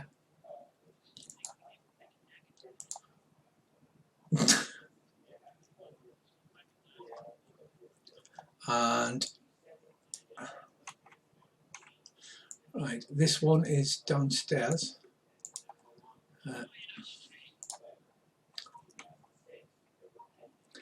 And he will.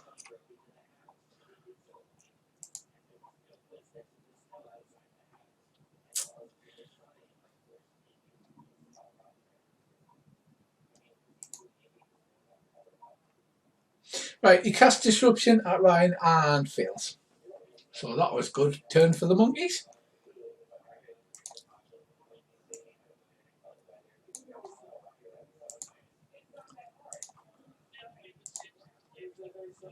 They have not. Yeah.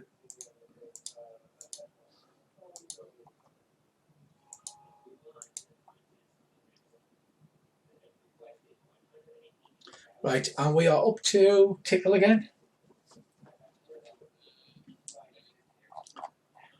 We're on round 6 for Earl's Protection, round 5 for Ryan's Blade Sharp. Earl's Speed Art's gone because he's cast it. Alright, next up is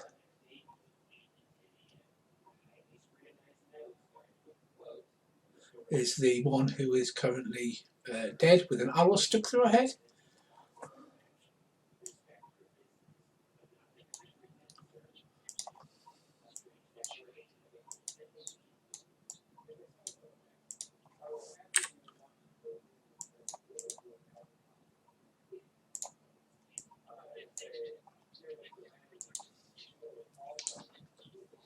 Right,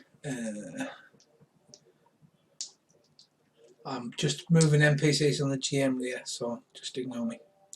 Not that there's any more NPCs, you understand. Kane, you are up. You have 2 baboons adjacent to you.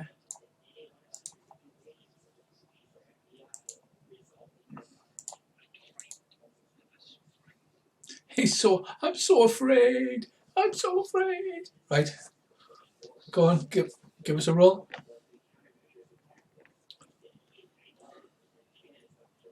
Yeah. He will attempt to do something. What? I don't know, but he will attempt to do something.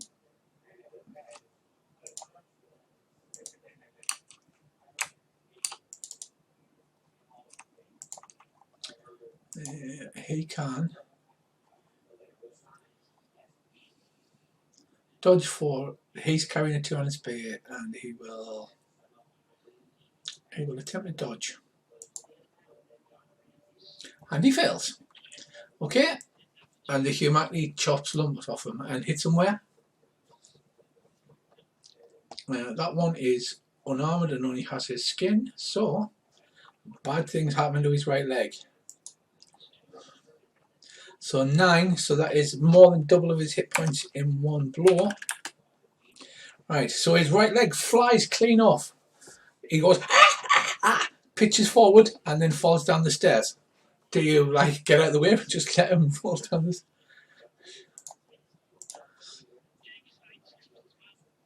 Right, he rolls down the stairs to the bottom with only one leg. And he is now unconscious because he's taken max double, so he has 1 hit point and he's lying unconscious and blood is just pouring out of the hole where he's like. Brissy, you've seen a one-legged baboon come rolling down the stairs.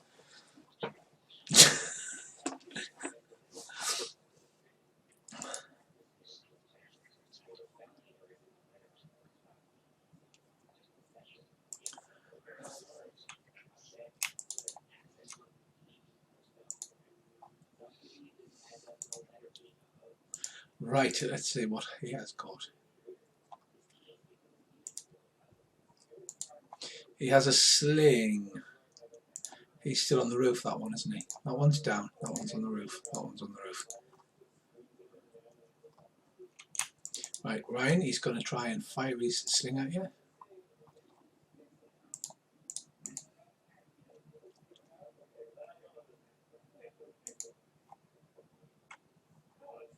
And he succeeds, doing 4 points of damage to the abdomen. I believe you only have 3 hit points there. 3 points of armor.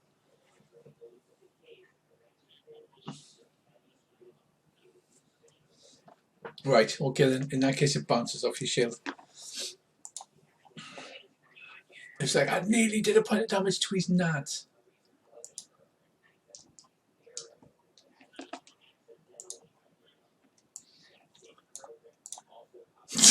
It's like, you son of a bitch.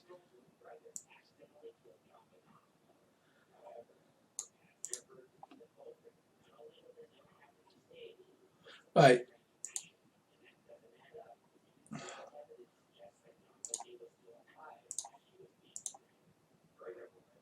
Oh, hang on.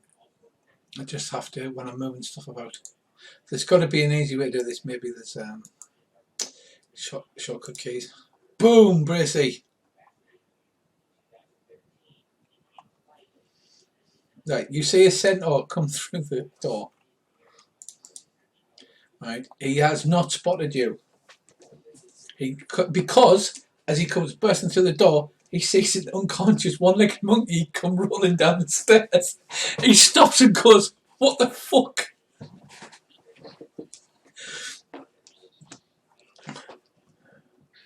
He's literally standing in front of you with his back to you.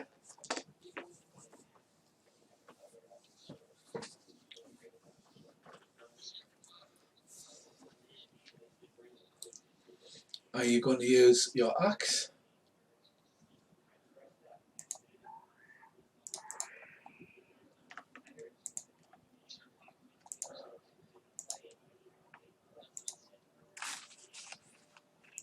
It's just happened here. Cred, head, impale through the head. I've opened a box at the bottom somehow, right? And it says, as Richard GM send, and I don't know how to close it. If I click send, it doesn't do anything.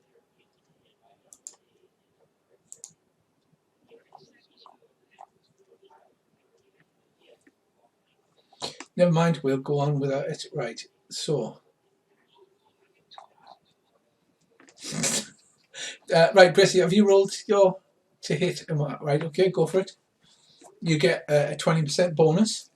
I believe that takes you over 100%, so you can either attack twice or you can do 1 hit. And basically you'll only miss on a 96 to 0. He is, I believe so, yes. He's got bits of leather on his horsey bits.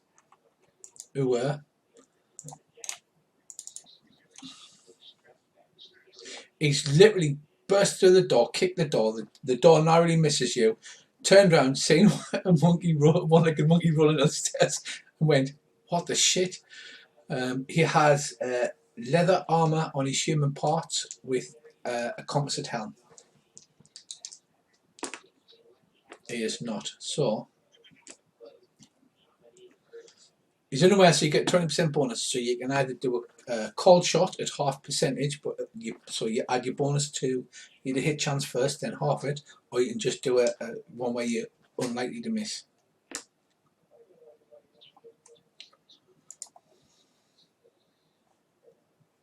You've got 1d4 damage bonus and a 1d6 plus 1 axe. It's as much damage as a bow. It's just a standard hit, right? Right. No, ignore that because I said it's not rolling that properly. You've got 20% bonus to hitting that, so you do hit. So roll a hit location. A D20, it's a centaur, so it's a weird hit location.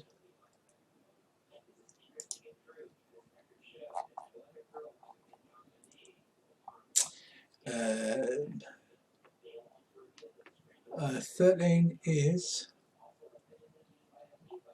It's not growing because it's 10 to 11's 11 to 12's growing. No, 10 to 11's growing, 12's chest. So you hit him in the right arm. So your damage is a D. I think it's a D6 plus 1. It'll be on your character sheet.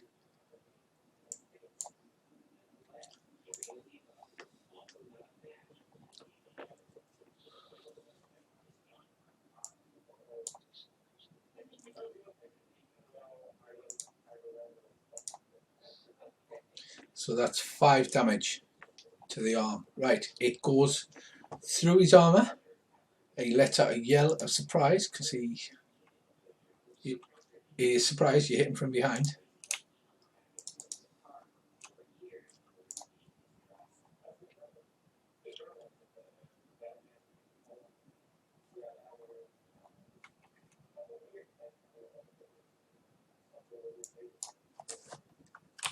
So it's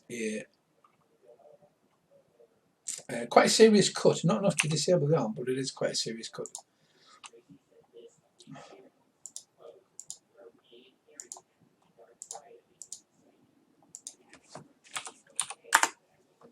Right, he yells at him, "Ah, you little bastard!"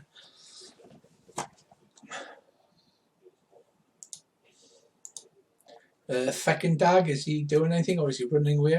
He's got the 2 torches now and...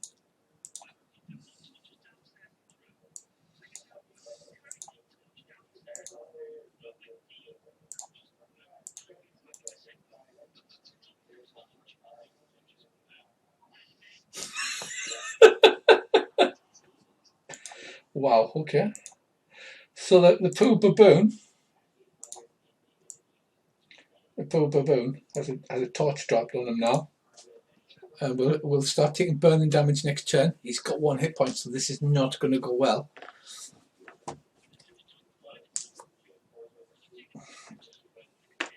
Yes, well, he's now sort of facing, his arse end is stuck through the doorway. So he has like turned round a bit, but because he's a horse, he's had to back up sort of a bit through the doorway.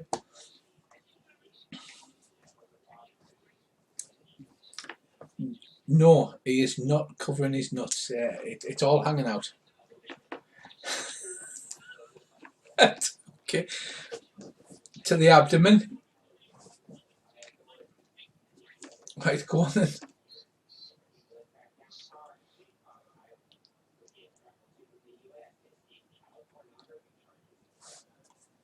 Right.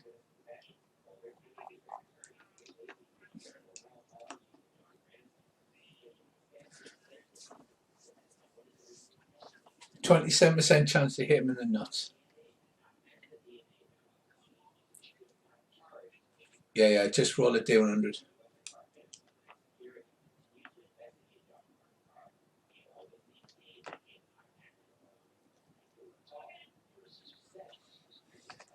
No, you don't. He's combat aware now.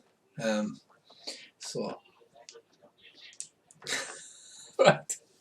So your dog runs over, and snacks. Takes a bite of the, attempts to bite the centaur, and but it doesn't hit, and he looks quite relieved about it, to be fair.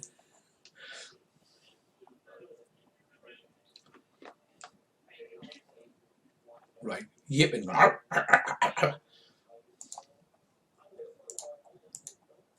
Right, next up we have this guy. And Tony, back to you. Oh, sorry, no, that's Earl next and then Tony. Actually, you're both on 22, so.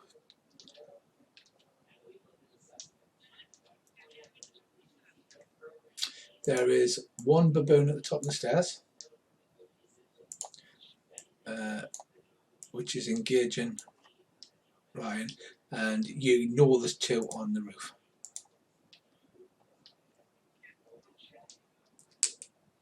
Okay, go for it.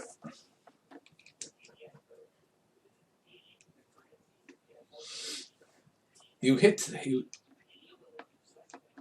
Fucking dog draws back his bow with the arrow in his teeth.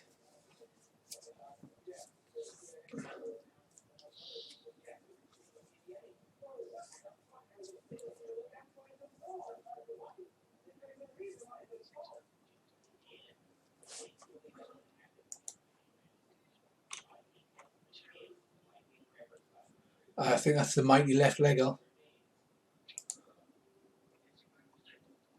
He is not wearing plate. He's not even wearing half plate.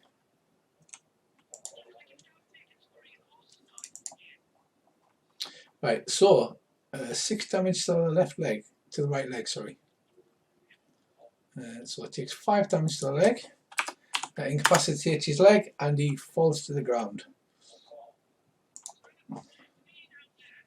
No. The big light's going to mess up, like. Yes, it is. Next we have 20. There's a baboon lying on the floor. That's the only one you can actually see. There is an awful ruckus coming from downstairs. Or obviously you've got you can heal yourself if you have healing. I think.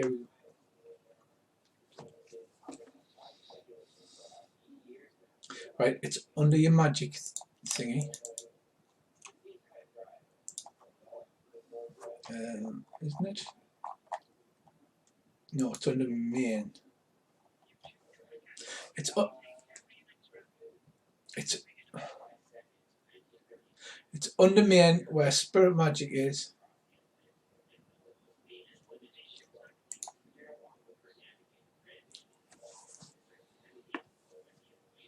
Right.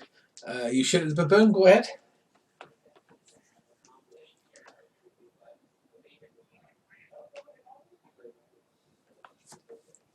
Yep, that is a success.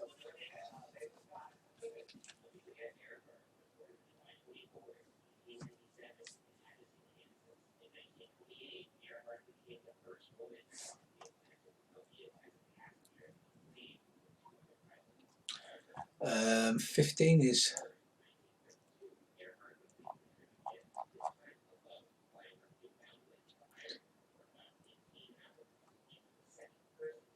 right arm. Right arm. And you right arm. You do 7 damage to the right arm.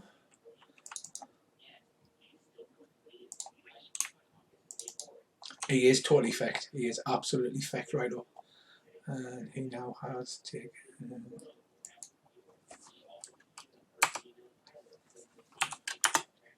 He's now -3 in the right arm. His right arm hangs loosely. He drops his short sword.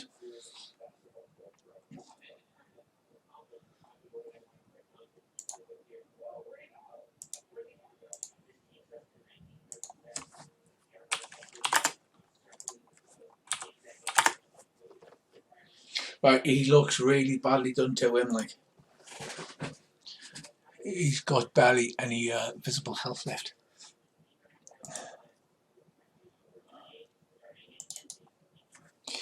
Right, dude on the roof.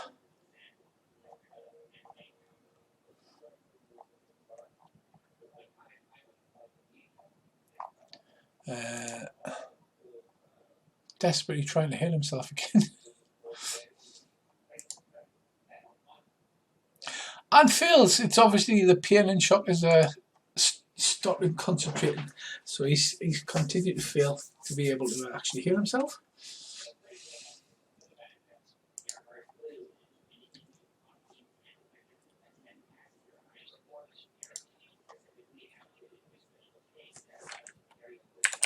No, he fell backwards and rolled down the roof a bit because the roof tiles are slanted on that.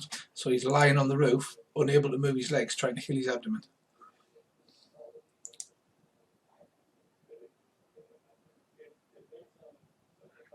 Right, it is the turn of the one-legged burning baboon, who expires messily because the torch catches his fur alight and he basically burns to death. The poor Poor baboon.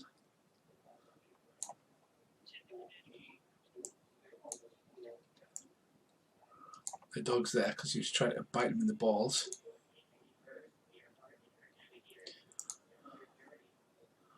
Right, he is going to attempt a con times 5 roll.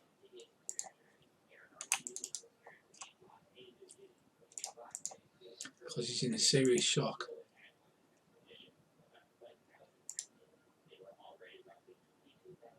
Right, he passes out. He doesn't even get to say, please no kill. He just passes out. So that's good. So right, what does that actually say when I'm rolling that? Do you get the name and everything? Right, poor Corlac passes out due to shock and blood loss. Doesn't even get to play for his life.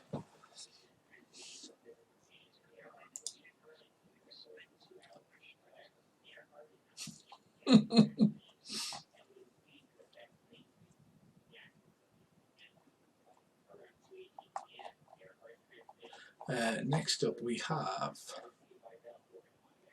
that guy.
Right, reorganising some initiatives.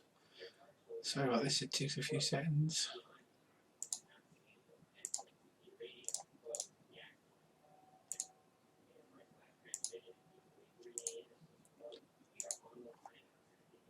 It'd be better if you rolled it, then it just automatically put them into.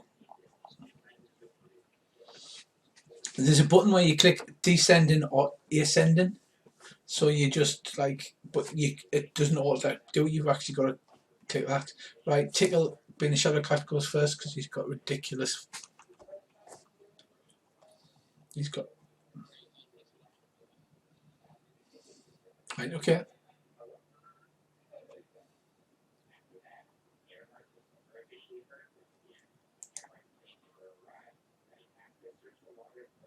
Right, next up will be Dead Dude. No.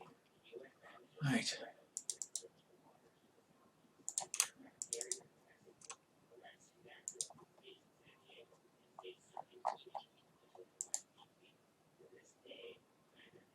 That's the deck.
Yeah, right, okay, that's that done. And next we have this guy.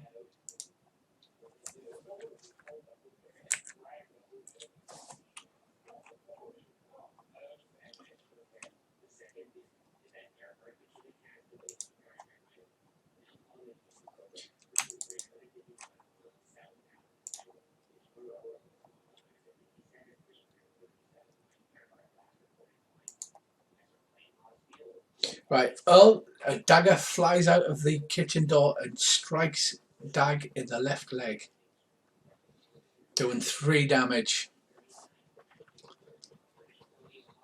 which is front left, well, left leg, basically the back leg.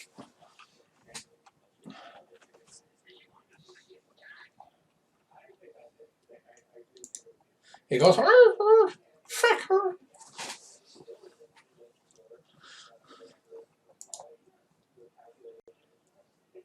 3 damage to the left leg, which is basically back leg. Right, he starts to run away. He goes.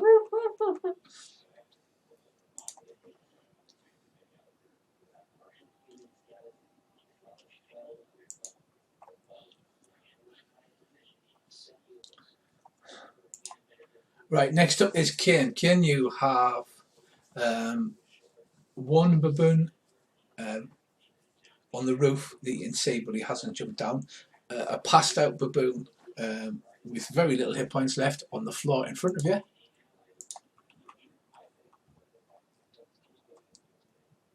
No. No, that's it, because the other one rolled down the stairs and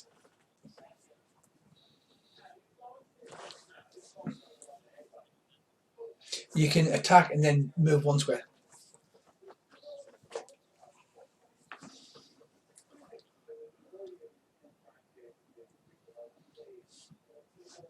Right, okay. And if you give me a scan roll, please, Ryan, because you're not hiding behind the door.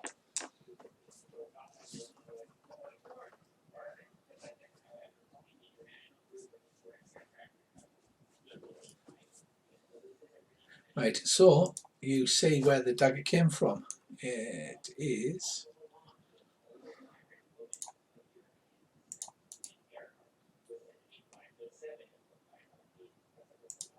you see a small duck. He's wearing daggers on a bandolier across his chest, carries a short sword and a large shield.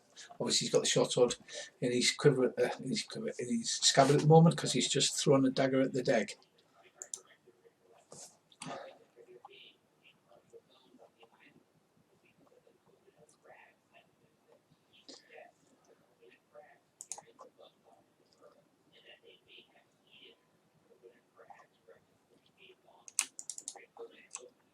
Yeah.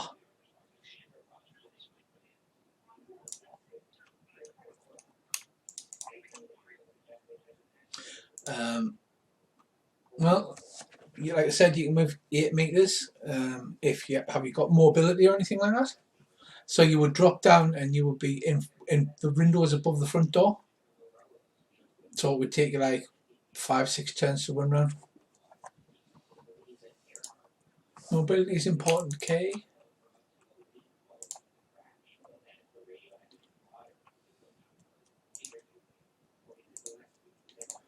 Right, this poor bugger here.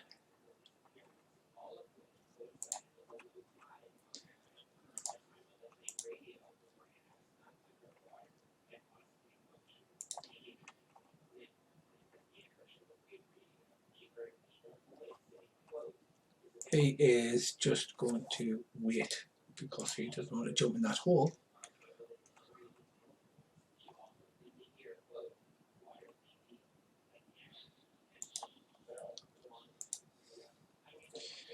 Right, the centaur, because of his size, has to move into the room because he's blocking the doorway, basically. And he moves forward and he takes a swing at Ryan. He squishes Dag. And for some reason I have lost my hit points and things on some of the tokens, which is awkward.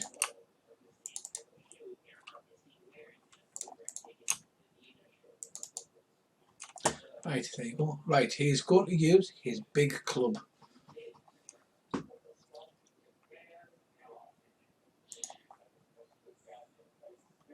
Right, he successfully hit you for 13 damage. Of course you can. Welcome back. It is, yes. You only have one skill for your weapons now.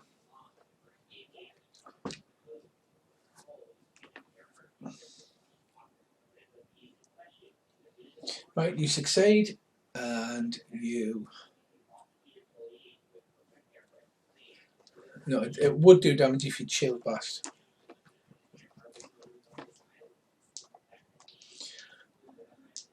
Right, so you parry, so you 13 damage, your shield absorbs 16, isn't it, on a large shield? Yeah, so it doesn't get through your shield. However, he raises up and then he kicks for a second attack. It's a hit for 16 damage. You can parry again, but it's at minus 20%. And then, yeah, just roll, and then we'll have to do it manually.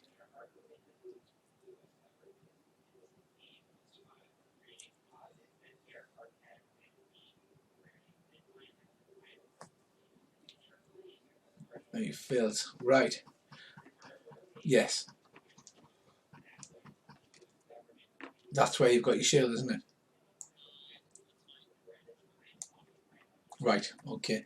So you take 16 damage to your right arm.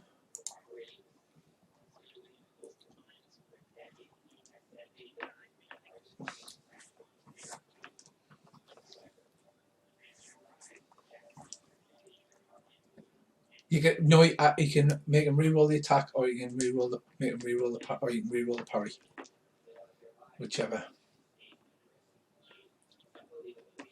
Right. So drag one of your cards out onto the deck, and then I can delete that one.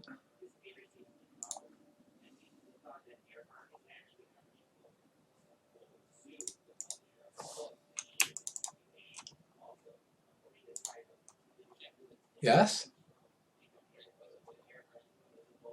Why? Yeah. Have you run out of ink or something? Oh God.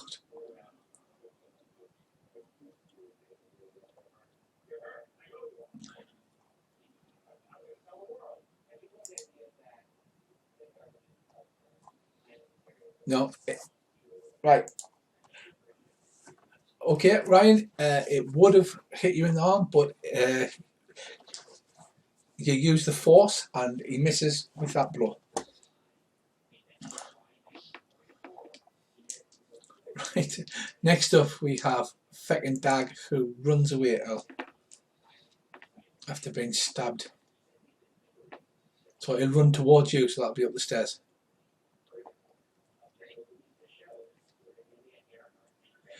Next up is McLovin.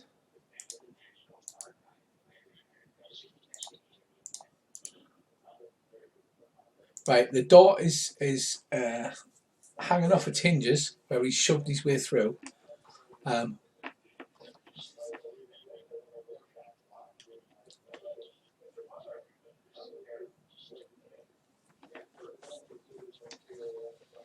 You can try. You should be able to know that there's 3 beasties there. Can you say the tokens for them?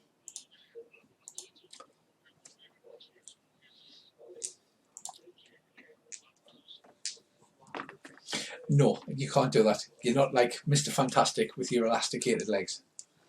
You can stand in front of the door and attack the center, but they will probably stab you through the door. So you're moving, like leaping on top of the chest, basically, or into the square in front of the chest.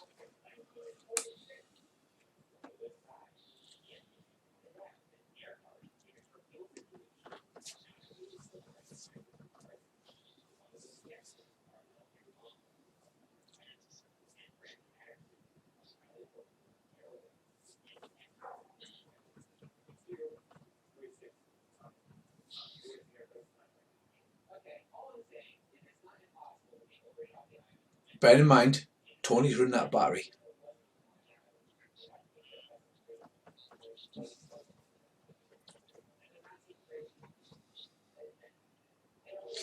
Right, okay, you see a small duck and 2 small lizard-like creatures. Unfortunately, now you are the first person on this door.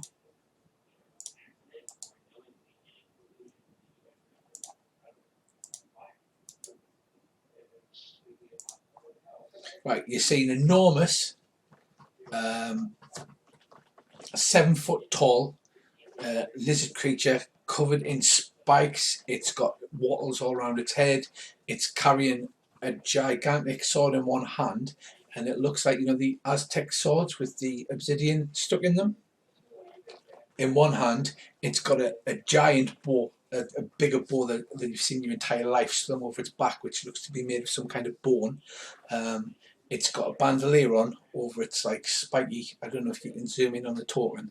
The bandolier's got like bits of bone and sharpened stone all stuck into it that look like some kind of thrown weapons, and it's like 7 feet tall.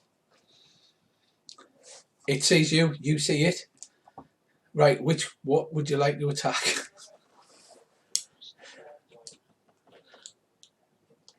Right, so do you want to attack the one directly in front of the doorway, yeah? Alright, what layer am I on? That layer. Right, okay, go ahead, give me a roll.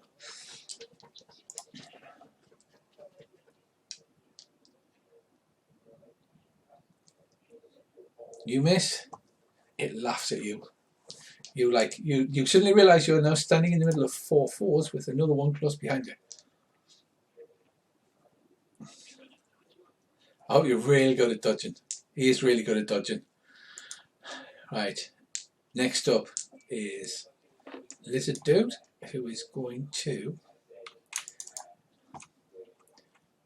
No, just Prissy.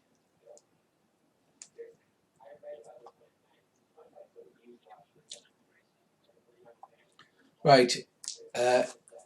He's between his massive clawed hands, he's got those bits of obsidian and bone, and he flings them at you. 3 of them. Right, he only does 1 damage on the first one. That doesn't get through your armour.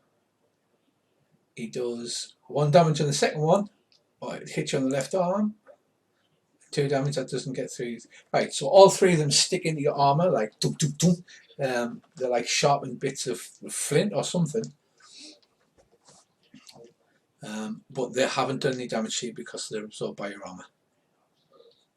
Okay, you see that he's holding this enormous bladed weapon in the other hand, but obviously he can't get you this round. He looks giant and scary and predator-like. Next up, Tony, the man with the battery.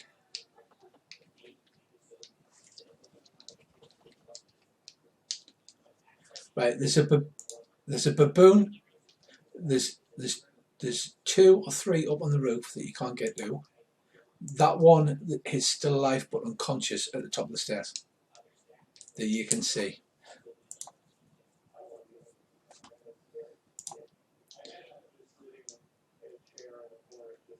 Yep.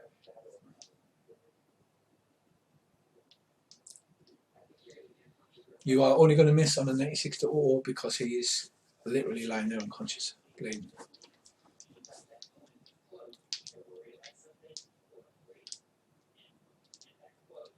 Yep, success.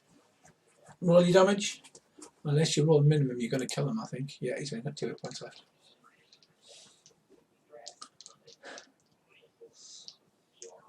Yeah. Location. He's as dead as a dead thing. Who's dead?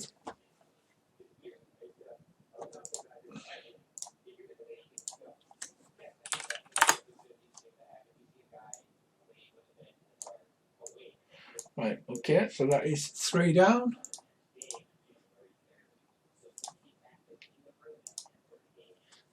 Earl, you're up next. If you wanted to heal Tony, you would have to move 1 square forward because it's touch. Okie doke.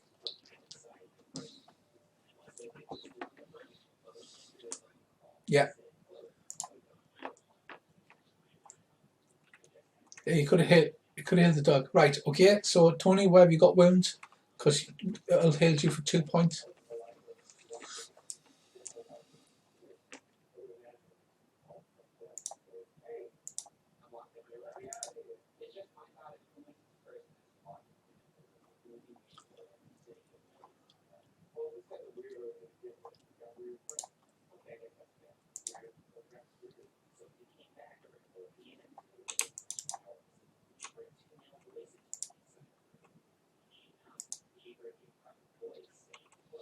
Right, Coach has keeping with his thingy, who's still incapacitated on the roof, fails his healing roll again. And don't forget to click on your token and then put +2 on your health.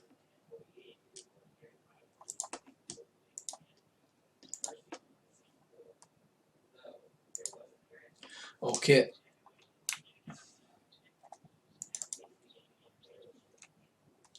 Okay, Bracy. It's stabby time, I'm afraid. Right, one of the little lizard men has a weapon the size of a short sword, but it also looks kind of weird. And he takes a stab at you. He succeeds. No, does he? No, hang on, that was a parry roll. Why was that a parry roll? I'm not rolling on the parry. Right. Right, he hits, roll your dodge. You have got currently 97%, I believe. Yeah, you step aside, you go, ha ha ha.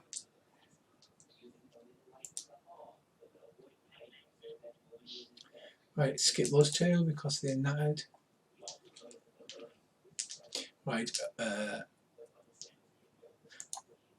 baboon on the top of the roof, on the edge, stabs at you only because he has a two-handed spear and he stabs down.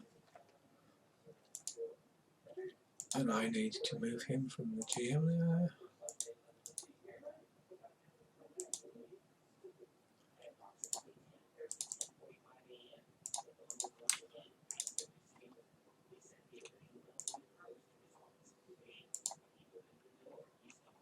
Oh no, sorry, my mistake. He does not stab down, he only has a short sword. He will fire his sling at you.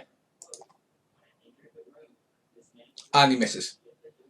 Exceptional. Exceptional. Yes, he did. He is tiny. He looks like a baby baboon. You know the baby baboons you see hanging on the back of mothers? He is absolutely tiny. Right, Brissy, you get another stab in the face.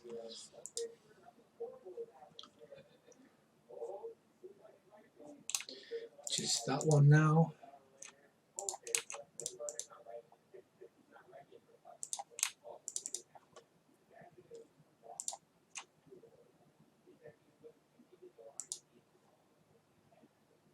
Uh-oh, fumble.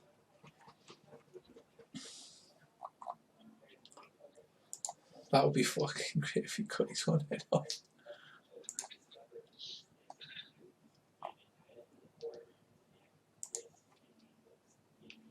Like that, you mean?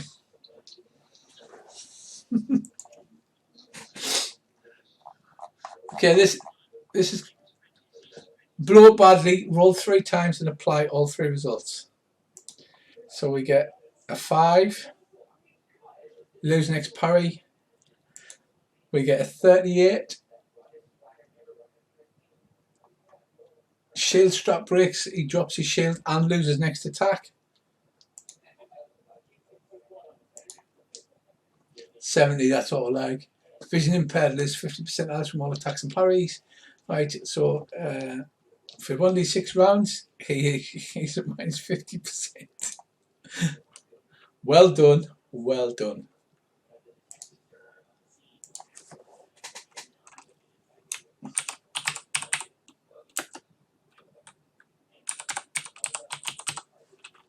Right, we'll add Paloy impaired on the turn tracker.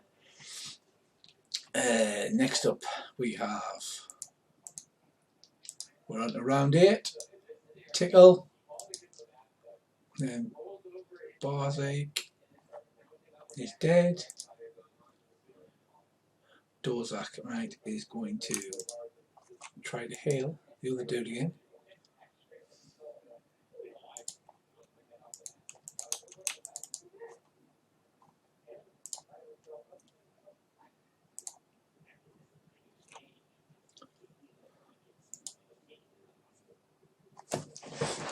Right, isn't he sick? I need to just check something.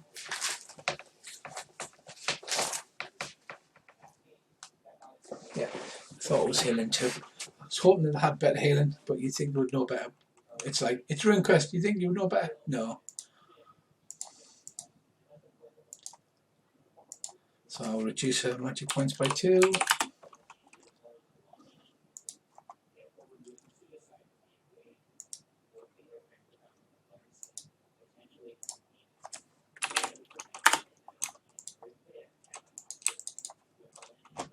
It's very bookkeeping heavy Runequest.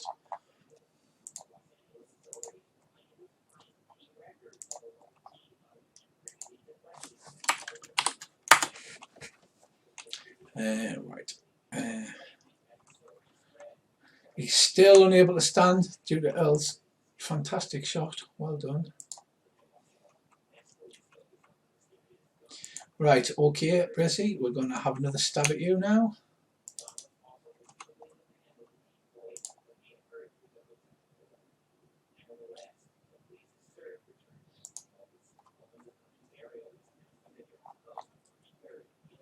He misses. Well done. Well done, that duck. The duck takes a wild swing at you. Right, next up, Kane.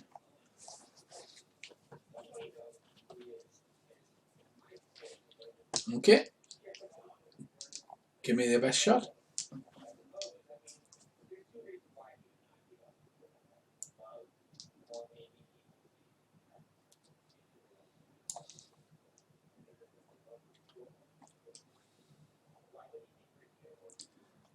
damage.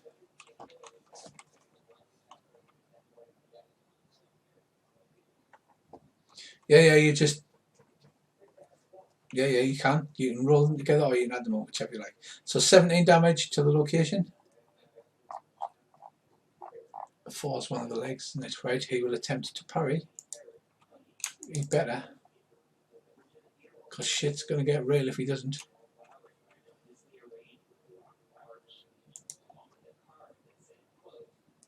Right, he parries with his medium shield, which absorbs 12. That leaves 5 to go through.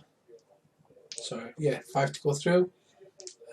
So his shield loses a hit point. Not that I think that's going to be a problem. And his leg loses a lot more hit points than that. How many? So 5 in the leg?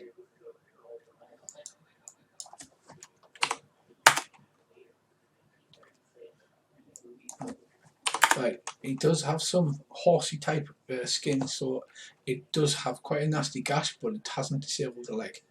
And he goes, "You son of a bitch!"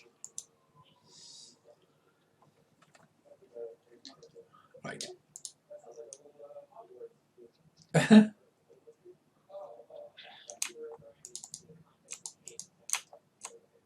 What was you saying, right?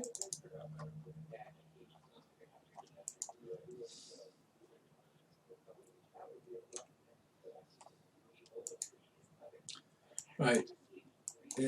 Okay, who's at the top of the stairs? Earl. So you can have a sling off the head.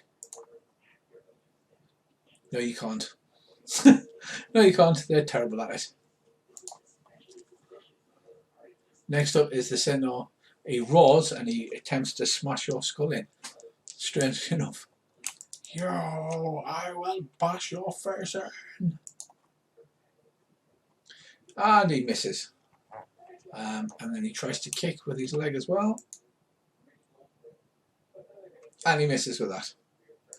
So you literally just stand there while the Centaur flails about and you're like, is that all you got, son? Is that all you've got? Next up is fucking Dag, who runs to Earl. And then McLovin. Right, okay, McLovin, what are you doing?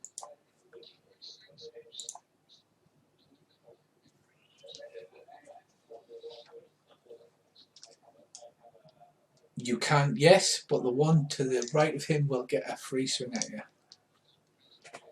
but you will be able to dodge. No, the one in the middle of the door, the one in front of, right, directly in front of you, is literally standing there. He can't attack or dodge or anything, so you can literally just stab him in the face.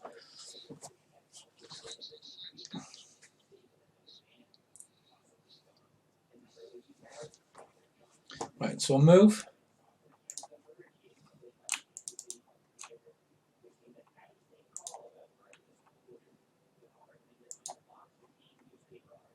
And he misses by 3%. What a muppet. Right, so you just casually start to the step and then go, the duck can't see you, go and take a stabby.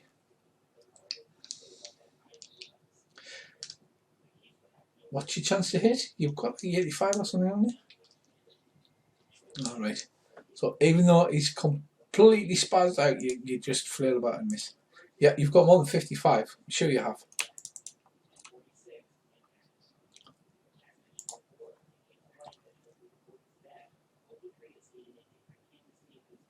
Oh yeah, you have.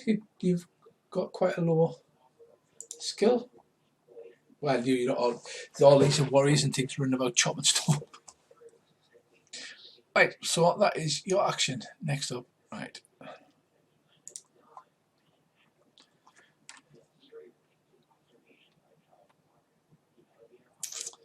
Right.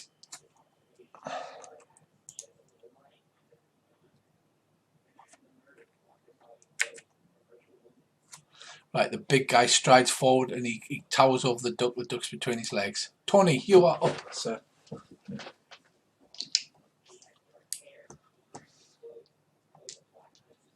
The only one you can see is that one, the baby one, which is fired a sling at Earl. It's ahead of you, one square and one square to the right. That's the only one you can see. The others, he's a tiny little baby. He's barely big enough to leave his mother.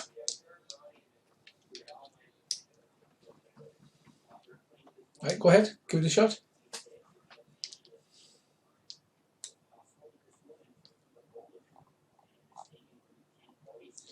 Right, you shoot him successfully with an arrow.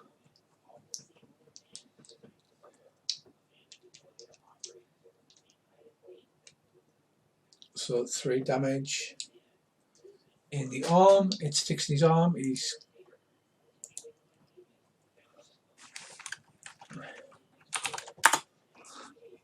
goes, oh! He cries, poor little thing. Earl, you are up. What would I do? Right.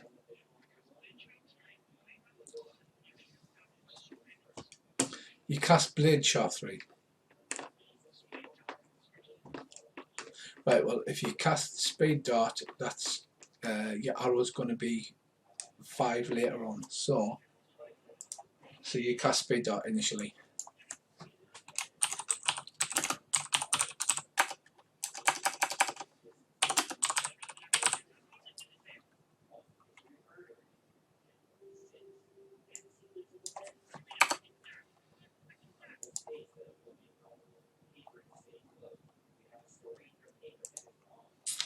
So you are on 22, so that will be on 17.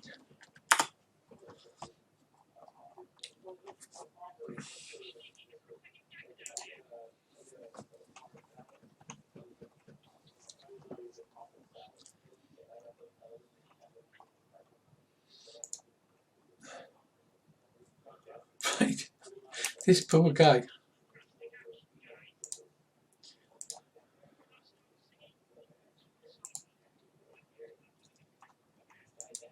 You can. Oh, he succeeded at a healing roll finally. By the time he actually manages to stand up,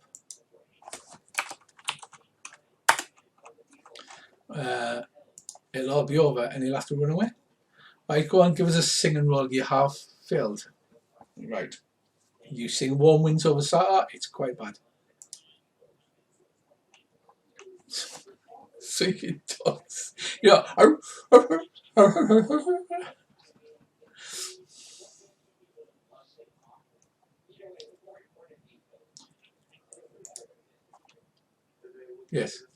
give it a signal.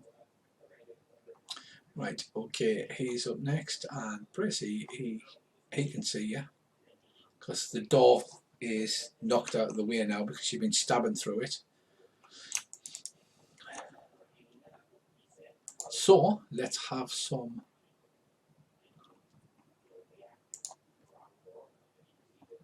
critical to the head. In your head, in your head. Right, and it does 3 points of damage, and it ignores armor, so you take 3 points to the head. He throws one of them small bone things through the door. It hits you right in the eye. Not on a missile weapon unless...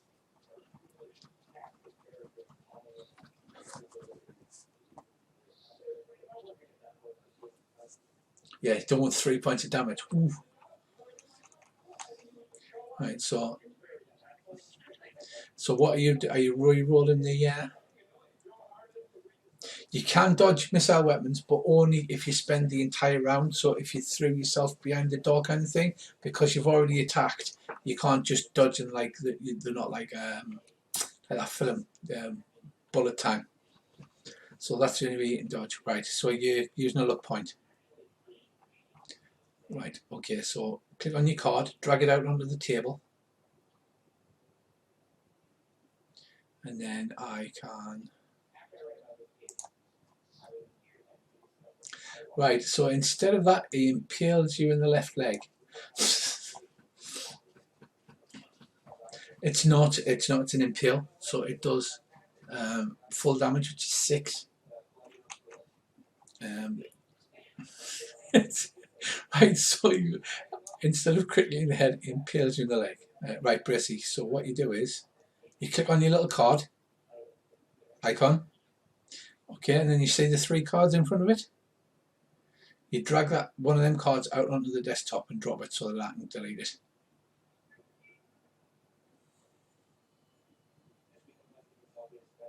That's it. Dump it right in the middle of the battle.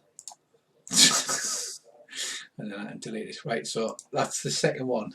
You can force him to reroll again, but this dude wants you bad, like. So far you've actually no, that would have been a critical impale in the head because it's not calculating the damage. It would have been 12 points of damage to the head. That would have been 12 points of damage to the head. So are you going to take the impale, which is...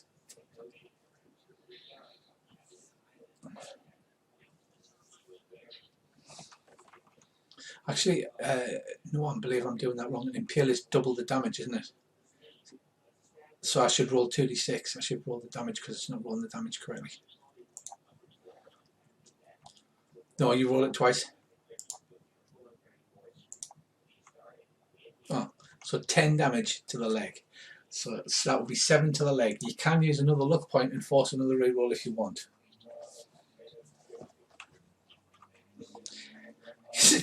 It's a fresh wound.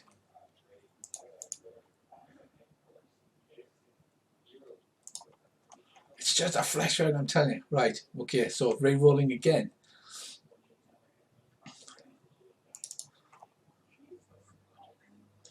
I'm loving this. Come on.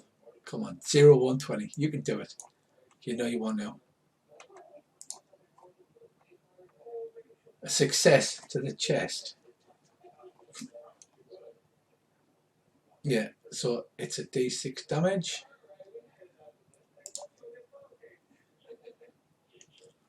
So basically got 3 points of armor.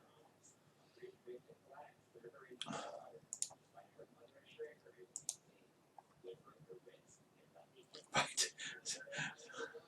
So yes, it sticks in your leather but doesn't go through. It's like Tony going. Alright. I've deleted it off the screen, it should be gone.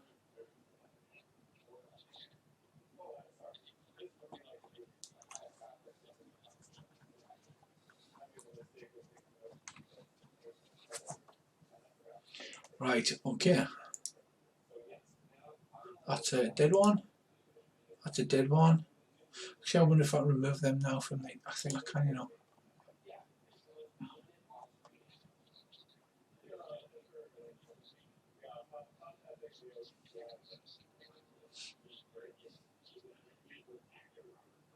No, no, that was the little guy. That was just a little guy.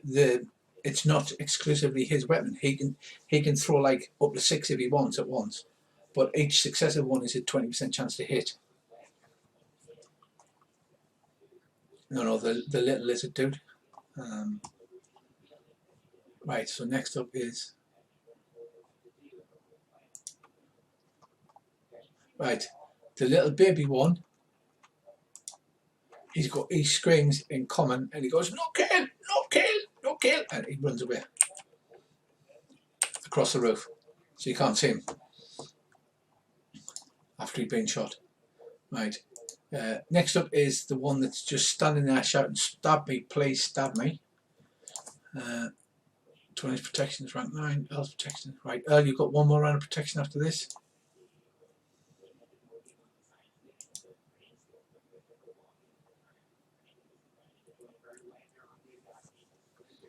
Welcome back, sir. Are you back in yet?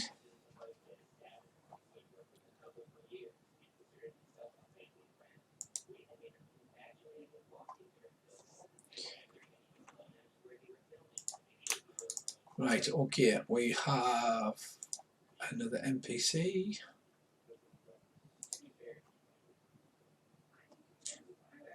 Right, you'll be pleased to hear that the first guy who got injured in the entire raid can now actually stand up again.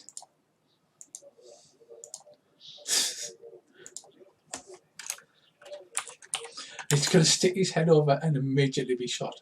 Shot dead, isn't he?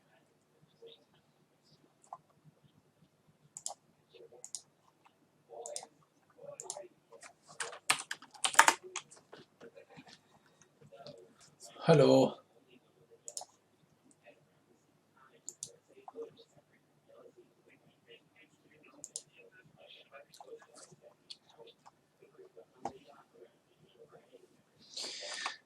Right, the duck can actually see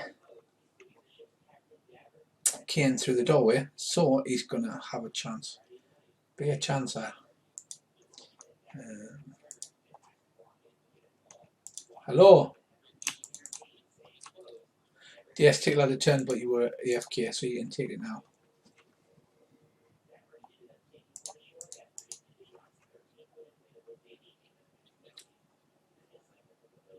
Yes.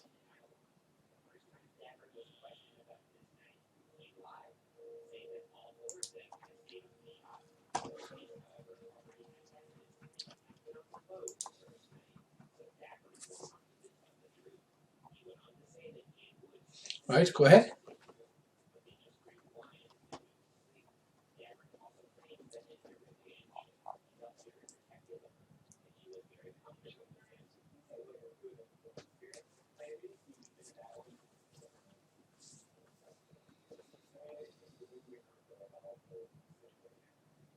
No, you have to do a claw attack first.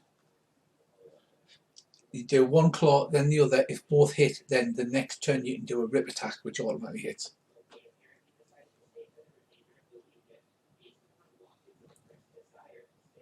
Right. Pull putty tap misses.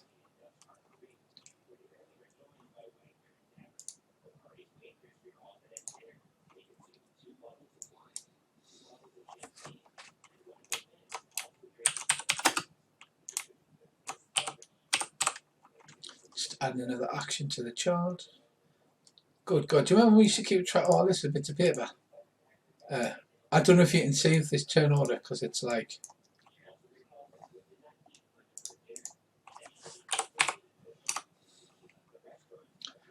Right, next up is Kin.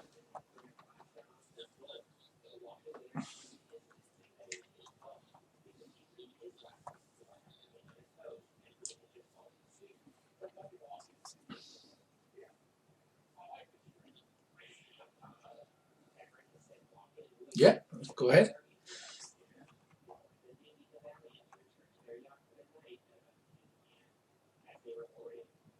You still have your blade sharp up. You have 2 rounds of blade sharp.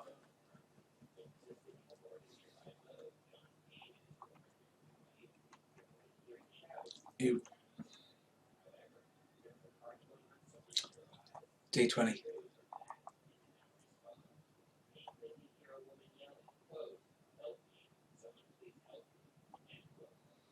Left leg, okay, he will attempt to parry.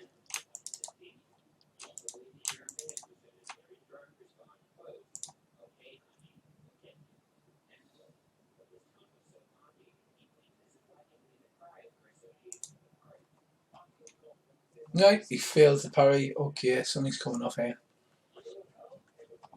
Oh, Jesus. That's not going to be nice. That is right leg.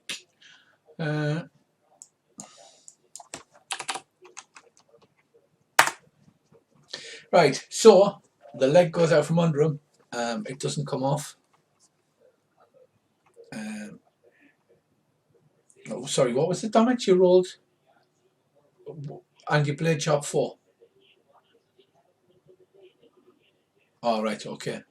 Yeah, the leg is disabled, and he sort of his back end goes down, but he's still capable of fighting, albeit badly.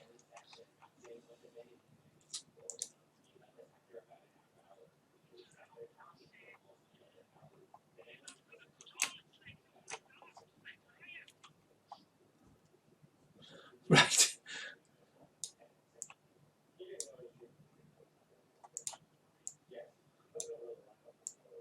Oh, that's your anvil. Right. Oh, this monkey jumps down in front of you.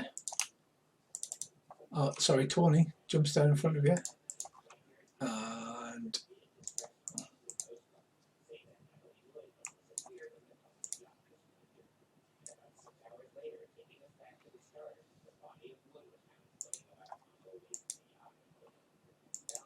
sorry about this. Some of these sheets I filled them all in, and they're not populated. And lands in front of you, but loses his attack because he spazzed his jump roll up. So that was good. He goes, ooh, ooh. Big Laugh is not laughing now, and he takes a mighty smash at Ryan, propping himself up on 3 legs so he can't kick, but he can actually still take a swing at you.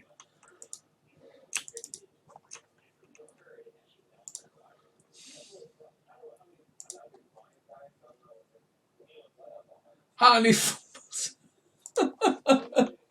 Feck.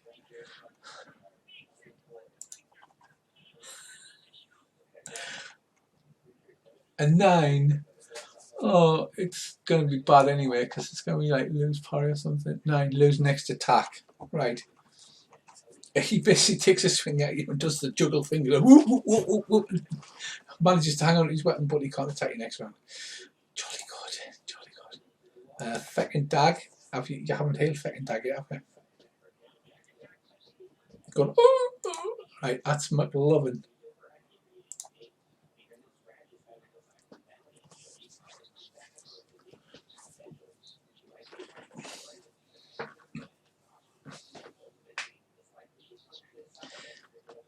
It's a 4-metre square, so you can squeeze past, yes. You're just like, over here, on your left, son.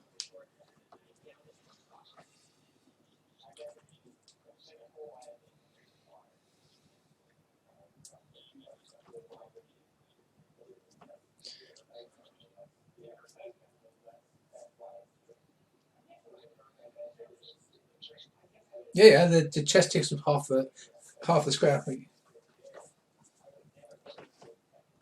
Right, go ahead. Stabby, stabby. It is indeed a miss. Right, okay. Big, scary, spiky predator dude. Right. His right arm, because you notice all these lizards are left-handed, his right arm just shoots giant spikes and plates of armor, and the end of his hand turns into a huge claw, a bit like a dragon's claw.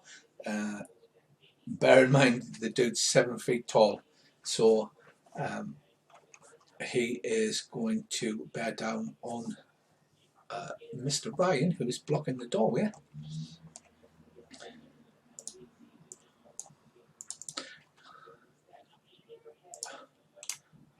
I'm the tank, I'm the tank. Right, hopefully this character sheet. Hit on the left arm, critical. And it does 3d6 damage. Right.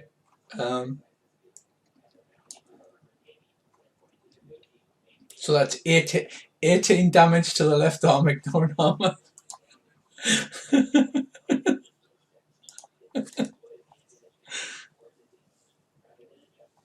Right, so you want us to reroll the attack. Okay.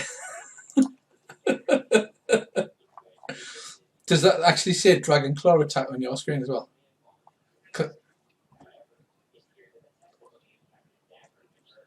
Yeah, because I'm not sure. Obviously, with it being the first one, I'm not sure what's shown where and what I have to set. Right, so we'll re-roll this attack. Hit the left arm for 8.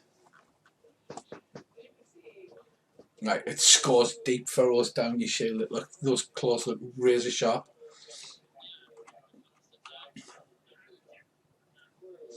That's his first attack, and he can use his clan thing 5 straight ranks time as well.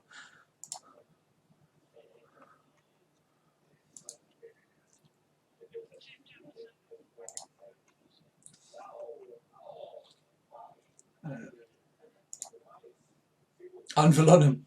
We defeated the send off by dropping an anvil on him.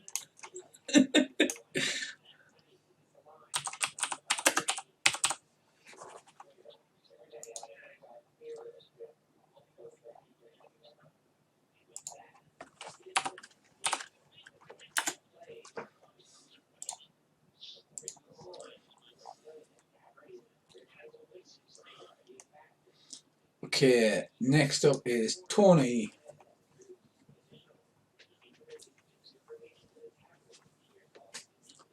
Yeah.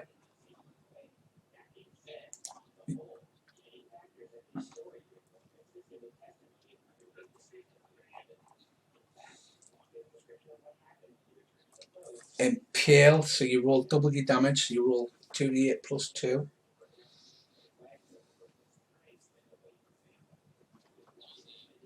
Yeah, it says special, that's an impale.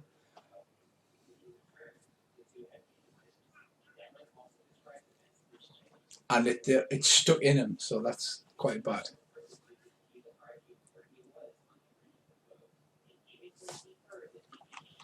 11 abdomen, 12 damage. Yeah, he's basically collapsed to the floor.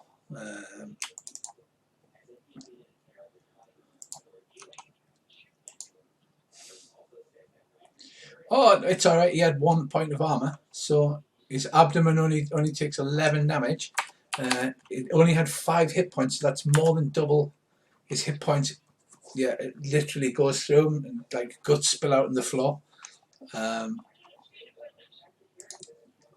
He's not dead, but he's functionally incapacitated. He's gone from full hit points to 3 hit points. Not with an arrow. Not unless you sword it for a very long time. Right, Earl, your second shot goes off with a speed dart.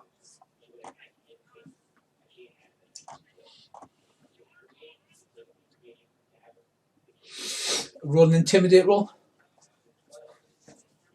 Because he knows he's got back up just through the door, about to pound Ryan's face in.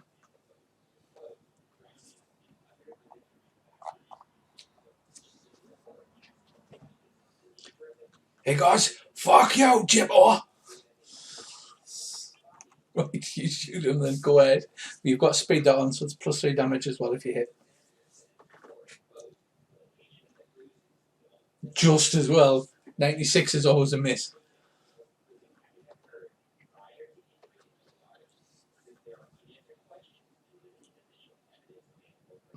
Fucking dog intimidator.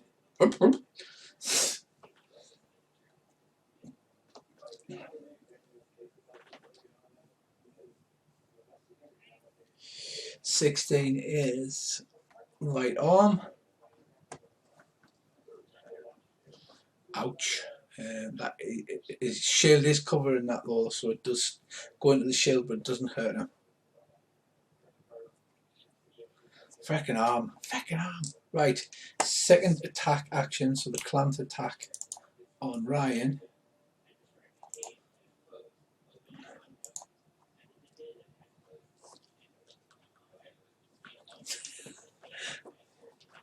Isn't that your shield arm?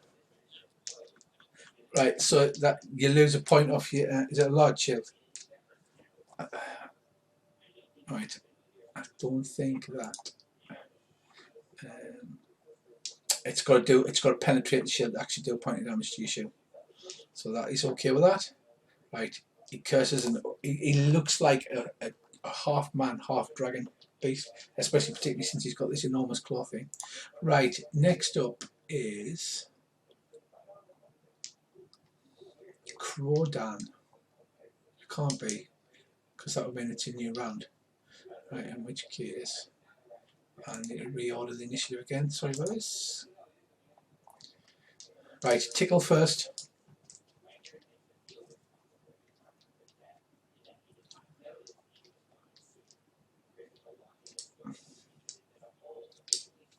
Right, go on.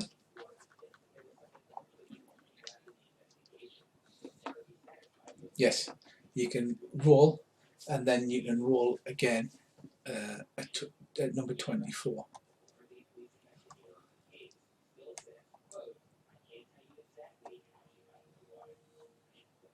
Right, okay, that's that sorted out. Next up we've got this dude.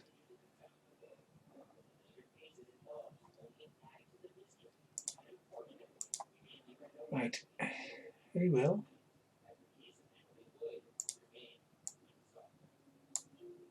There's a baboon jumps down, another one. This one's a large female. And she moves in to attack Tony.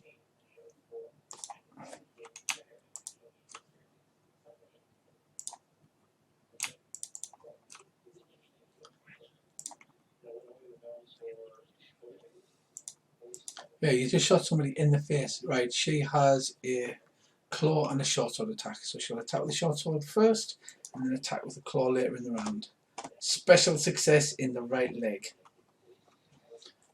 So this is going to be 2d6. No, it's a slash. So it's 2d6 plus 2, and you have to roll to see if you are going to pass out.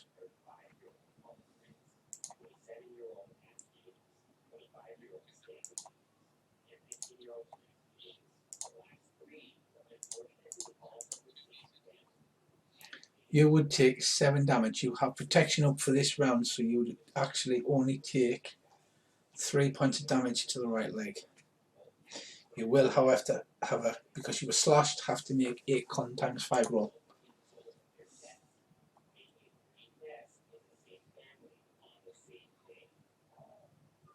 So do you want to take damage? Do you want to use a luck point?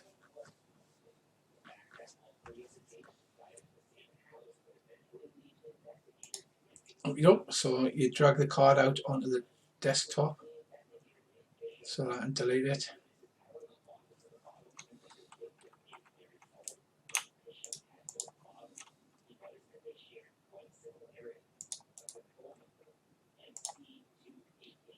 Curses, she said. Curses! I had him! I had him! Right, she misses after all that.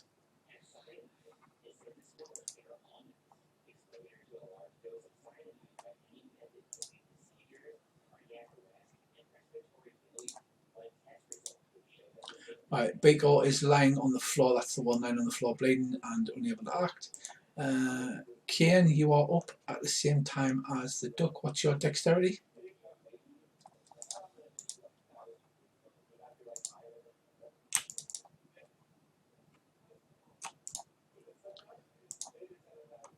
Oh, he goes first. Right, he's going to throw another of his daggers at you. No, he's not. He's going to use a sling because he's much better at the sling. But he goes first, and then you go straight after. A success for 1 point of damage. He goes, take that. Yeah, okay. Whatever, duck fella. Right, you're up next.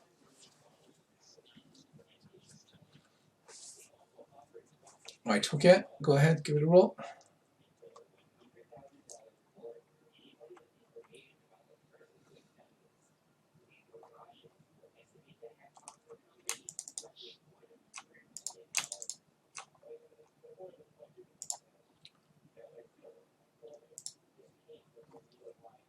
Right, he parries. How much damage did you do?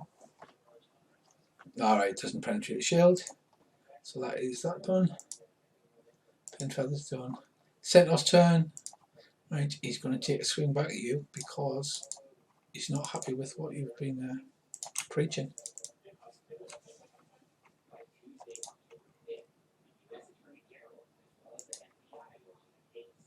And he misses. He still can't use his leg, so he is only able to kick this round. Right. Next up is Zarban.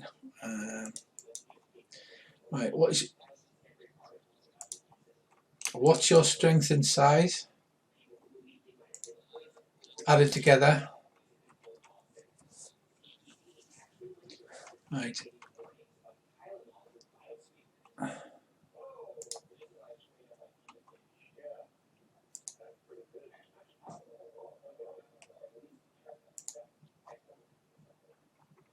Right, 76. Right, Ryan, he pushes you. He literally forces his way through the door and just shoves you out of the way. So if you could move back into the square where Bracy is.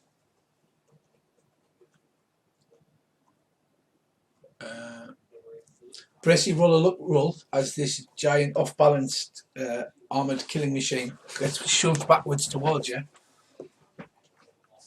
That is your power times 5 roll on your character sheet.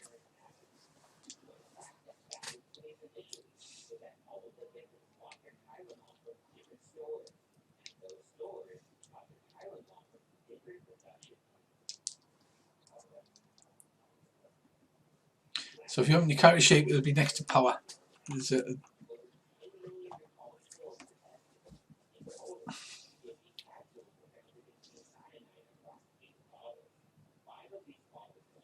Right, okay. Ryan crashes straight into you. Roll your dex to see if you keep your feet. You're knocked back a square. No, him. This big dragon guy has literally just shoved his way past you, forced you backwards. You weren't expecting it. You've gone back. You've crashed into Bracy. Bracy, roll your dex. Same thing then.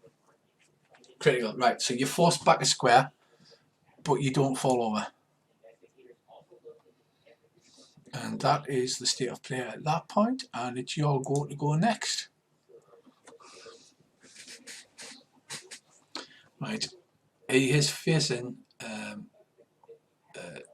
towards Kane because he's been fighting with Kane.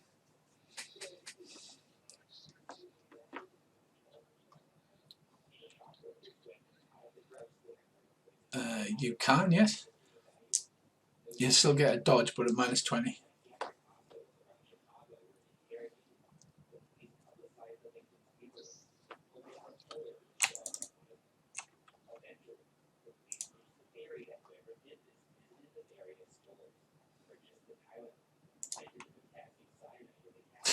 And he rolls a 4, and you get a 20% chance.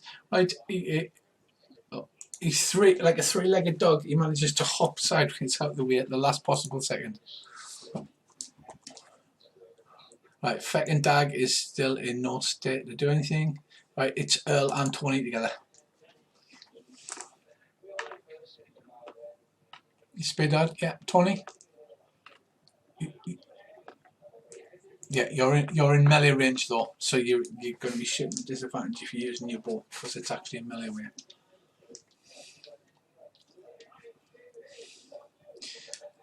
You can, but it'll still get to hit you because you're moving out of melee.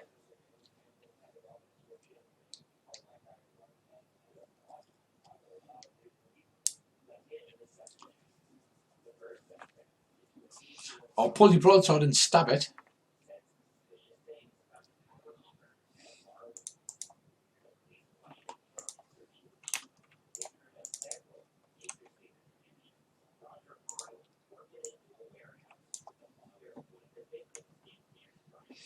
This one has a short sword.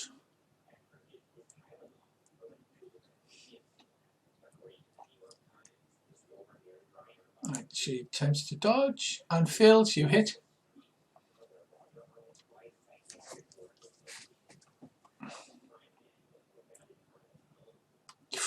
Nine damage. Location. You should get a damage bonus as well, Tony. I think you've got a damage bonus of 1d4. It'll be on your character sheet. So, it's fine. She's got 3 points of armor. Oh wait. Right. Right. You don't sever her head, but she's instantly knocked unconscious and is incapacitated. So that is a total of what was that? 13 damage. 12. Yeah, so you almost chopped her head off.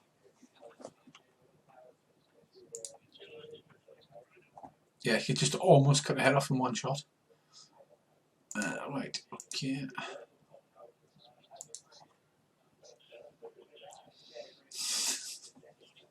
Just come flying down. Right, okay, there is another one. Right, he jumps down and he moves down the stairs. So he's behind you, well, this the big male baboon with the shiny red arse and the facial markings. He's moved down. He was the one who initially got shot first, and he attacks you on the stairs. You can defend though because it wasn't a surprise attack. He has got a two-handed spear. Oh, success hit on the right arm.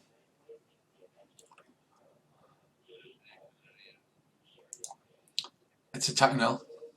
So parry or dodge. Oh, you're holding your bow, so you'll have to dodge. Or parry with the bow, but then obviously you both take damage.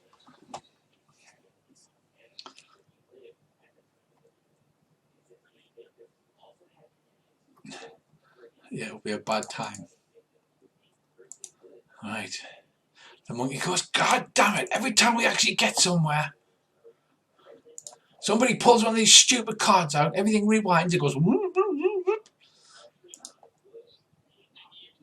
And he fumbles.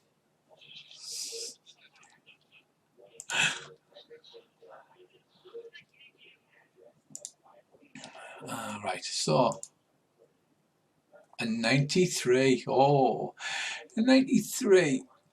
Hit self, do roll damage. Awesome. Right, so he tripped over Dag and stabbed himself with a large spear. So that is...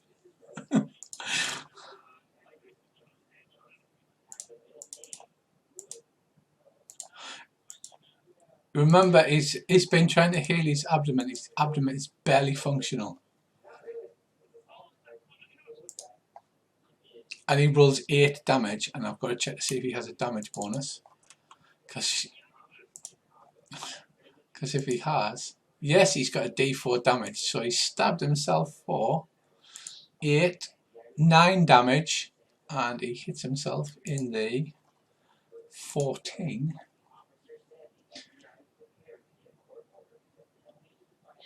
Right arm. He can't hit himself in the right arm with the two-handed spear.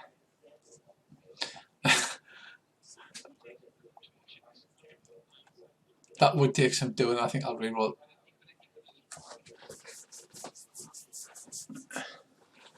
Yeah, well, basically, he trips over dog. Somehow he manages to spear himself with the right arm and disables his right arm. He then drops his two-handed spear, because it's a two-handed spear. So, and he goes, hey?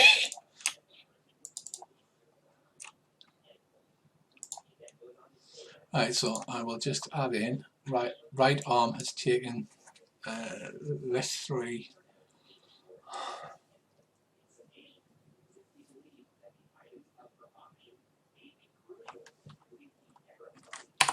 Yeah, right arm's disabled.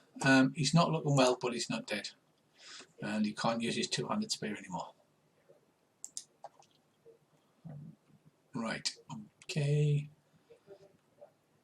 Pin feather. Can't see anybody to throw a dagger at, so we'll ignore that one. That one.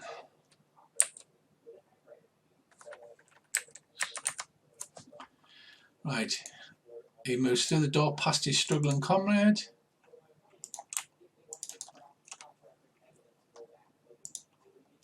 And he takes a shot with his... No, the one who fumbled is still standing in the doorway. He's going to take a shot at Earl because he's not... I don't think his chance of getting through that plate mill with a sling's much cop. And he misses. Well done. Well done. Right, Zarban's second action is going to claw at Ryan. You just like, bring it, bring it.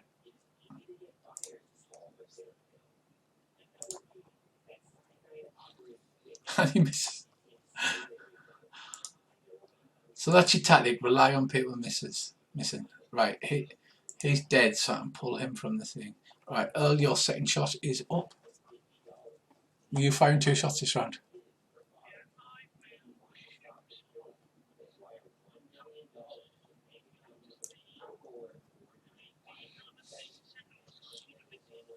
Yes, he's busy fighting with Ryan, and the cat's clawing him the backside, and Brissy's ineffectually waving his axe around, trying to give him a cold. Yeah, Tony's just screaming, "This is my roof, bitches! This is my roof!" There's just dead monkeys everywhere. Do you want some ice cream to go that monkey blood? Right, go ahead and...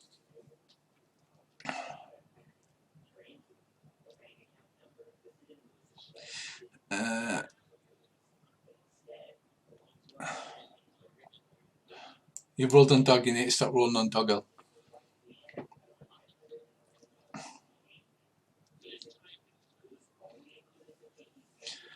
So, but he still can't have fumble, you're losing your luck on that fumble. Okay. Chuck the card. Oh yeah. That's it. Just put them random places where I've got to look for them. That's the best way to deal with that. Right, okay dog. 71 to hit. Location.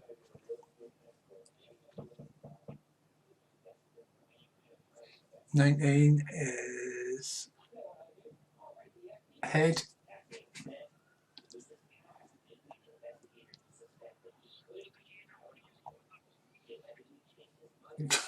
I do.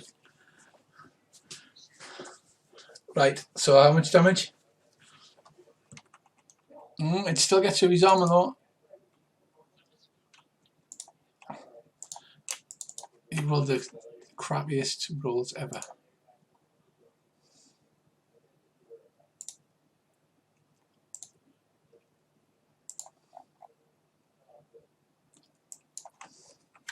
Right, he's wearing a composite helmet, so it's only a scratch pretty much.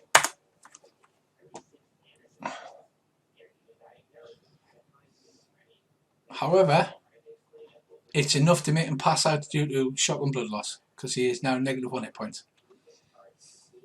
The centaur crashes to the ground,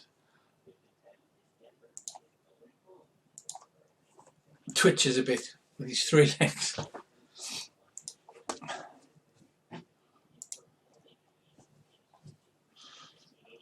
It's just big monsters don't have many more hit points than normal people, but the damage bonuses they do are horrendous. Right, the little guy runs away. He is still unable to act. Right, early your protection drops. 20 your protection drops. Ryan, you've got 1 round left on your blade sharp. Tickle goes first. The centaur's on the ground. Well,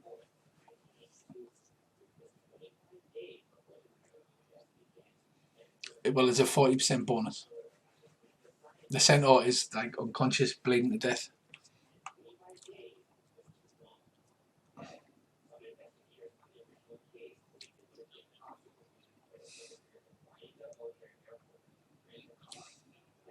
No, you need to hit with both claws first, and then next round you rip. Yeah, so you hit with both claws, and then rip happens next round. Yeah. No bother. Right, so basically like a cat, you know, when you stroke its belly and it just grabs with both claws, that's what it's just done. Right, this one. Right, you can remove from the turn on because you're dead. You're still fighting one, aren't you, Tony?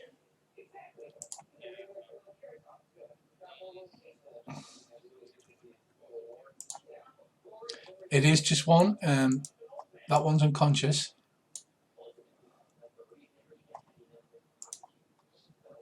That one's bleeding to death at 3 hit points. That's the one who's just stabbed himself in the arm and knocked himself out. Right, so all of them. So you're basically fighting these ones. The rest of them are incapacitated on the floor. Just the one. You have managed to down like 3 of them by yourself. Right, so we're going to talk short sword first, then claw 5 straight ranks later. Misses your head. So next up is... Right, he is down, so he's not... Next up is Kin.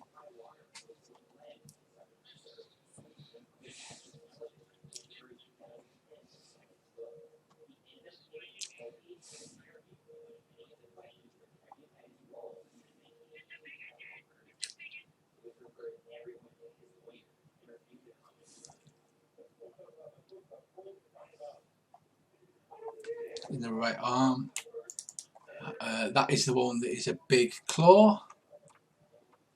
It was going to parry with that arm anyway, so it'll just let you hit it. So how much damage you do to him? Right, it just bounces off.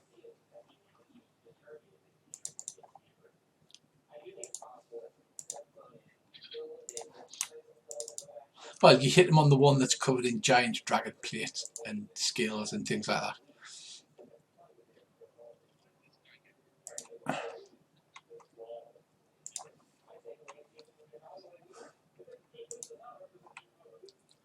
Right, okay, Mr. Duck with his lethal daggers.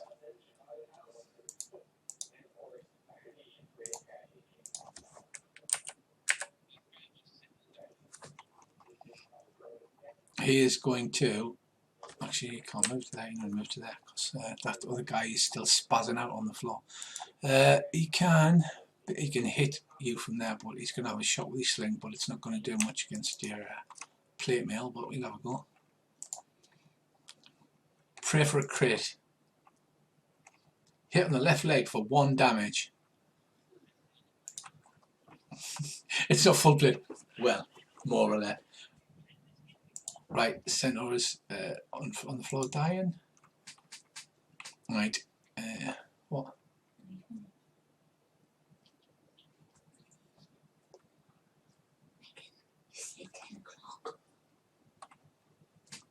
Right, okay.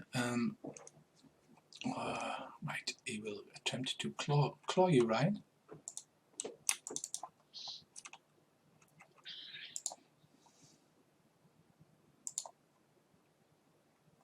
and he just misses. Son of a bitch. Brace man, you are up. The centaur is down on the ground. He's not moving. There's blood and...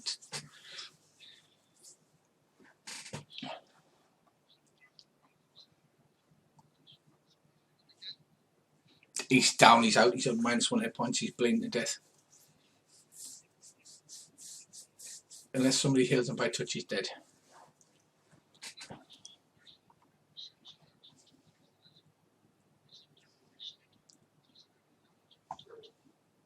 If you want to, yes. Just to finish him off. Right, okay. Right, go ahead, you can have a... Are you going to swing your axe at him?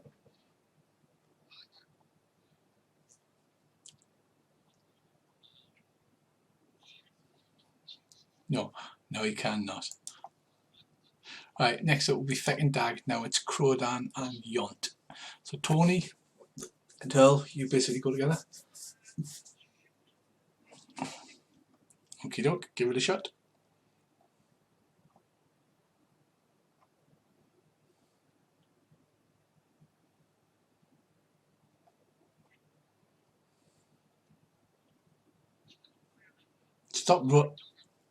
Stop shooting them with your dog, Earl.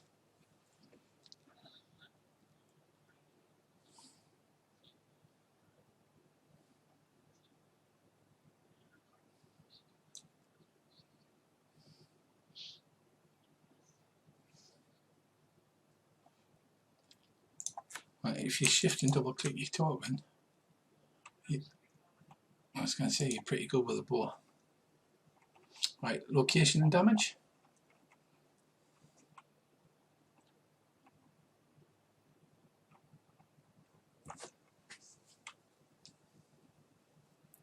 Leg.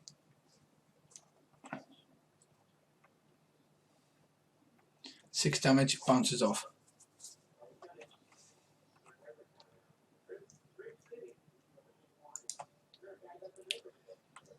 Tony?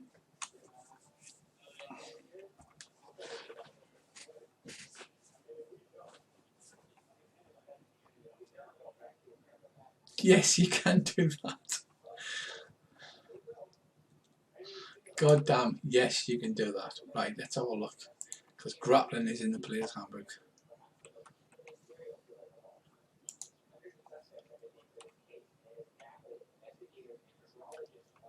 Right, you have to make a grapple attack.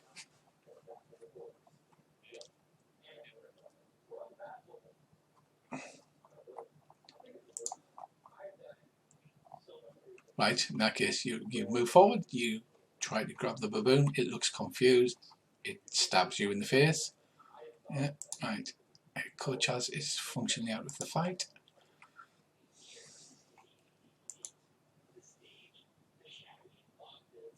Narami sling at Bracy.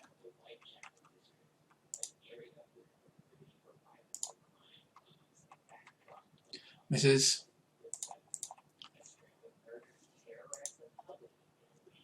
Right, Zarban swings his clanth at Kane.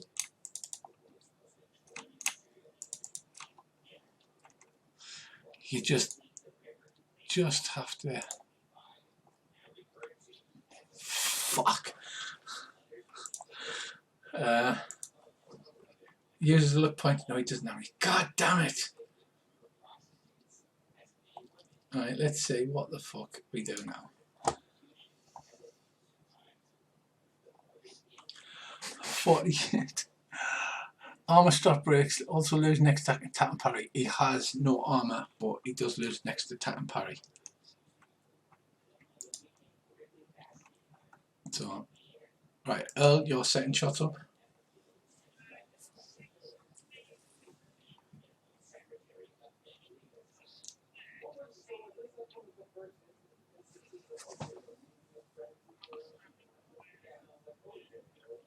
Yes, you can.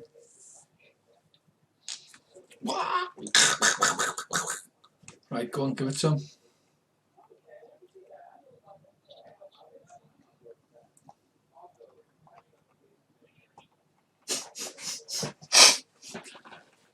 You miss. Okay. Right, he runs away. Right, he does absolutely sod all. Right, Earl, your protection's down completely. 20, your protection's down. Ryan, your blade sharp's down. Right, he's still impaired, can't move. And we are on to Tickle. Now we can do your rate attack. Although he is actually dead, it's a cat, it doesn't care.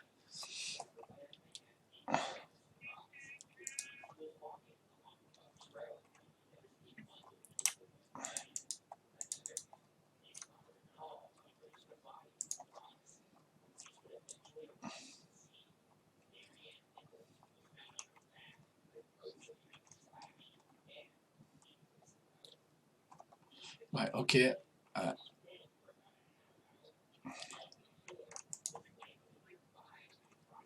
Right.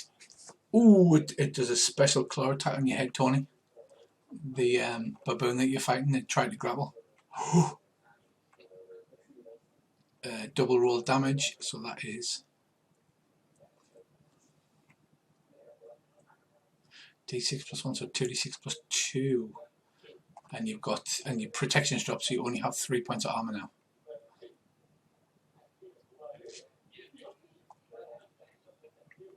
Oh, it's like, no! Right, okay. Because Kai says, filed again! And misses. Kin. Choppy choppy. Right, if you recast Blade Sharp, then you won't get to attack.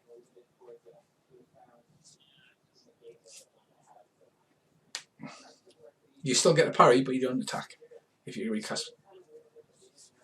Okay.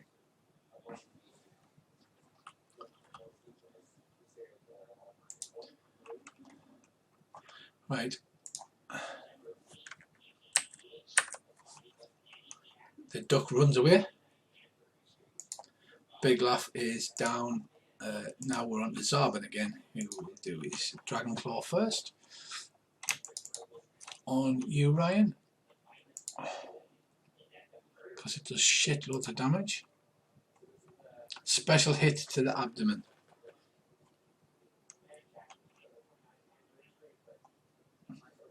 Right, because it's 66 damage.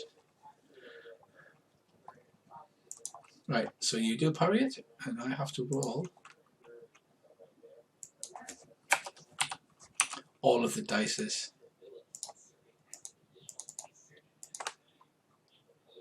20 damage, so 4 gets through your shield, but it's unlikely to penetrate. That's right, yeah, because it's got a big dent in it, and you go, holy shit, as this thing like just takes a chunk out of the edge of your shield with its bare hand. Right, Bracy, now what you're going to do, you've just seen it, break in shield and take a chunk out of it with its bare hand.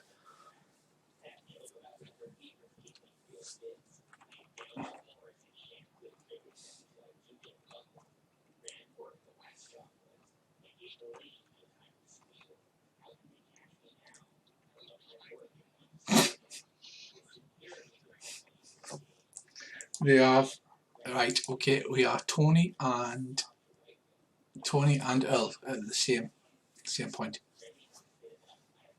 The duck is running for it. He's going flip flap as he runs across the kitchen floor. He is. If he moves one more square, he has to make a dex roll. Go on then.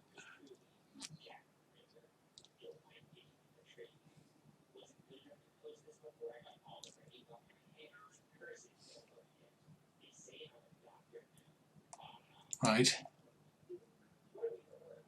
I don't think that gets to his arm actually, because he has some leather and queer bolly and things like that on it. 9 is abdomen. Yeah, it you shoot him in the tail, but it doesn't do any damage. He's like, fuck this shit. Tony, you're up. You attempted to wrestle that baboon last turn, but failed. You can attempt to use one of your passions or your rune. So if you want to roll your rune,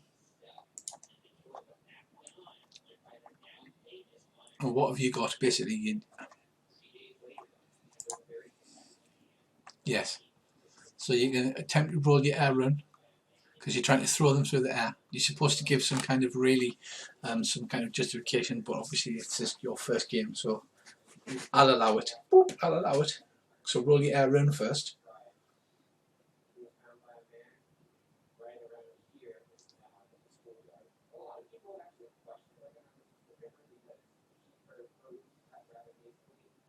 Right, so that's a success. So you get 20% bonus to your grapple chance.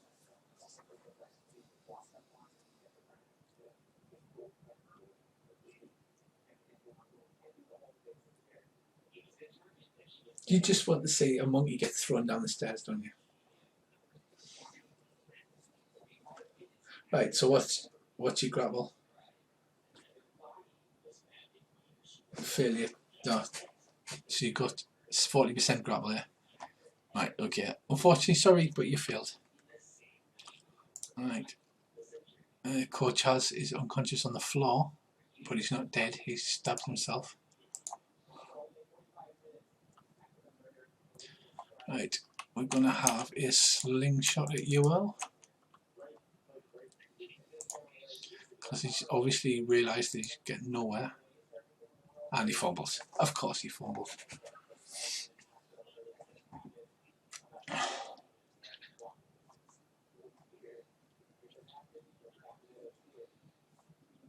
I know. Well, the dragon guy doesn't get his second attack because he lost an attack, remember, off last round.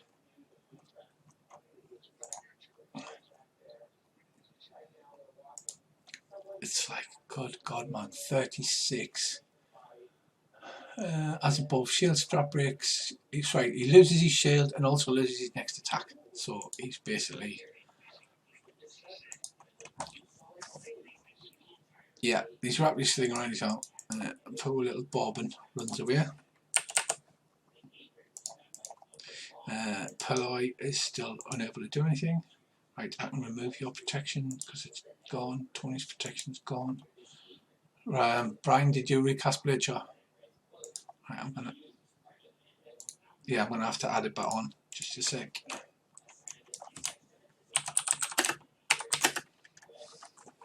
Did 4 again, yeah? Right, add that to the round calculation. Okay. Peloy, right, the one that fumbled can actually start acting again now this round. Hurrah!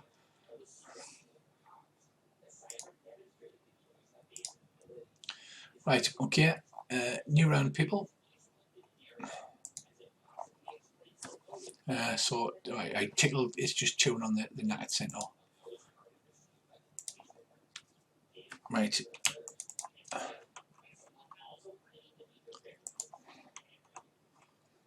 Right, Tony, the baboon is going to claw you because it's in close combat. She goes next. Success, hits to the chest. Do you wish to parry or dodge? Right, go for it. I hope you're remembering to tick all the skills you've been successful at.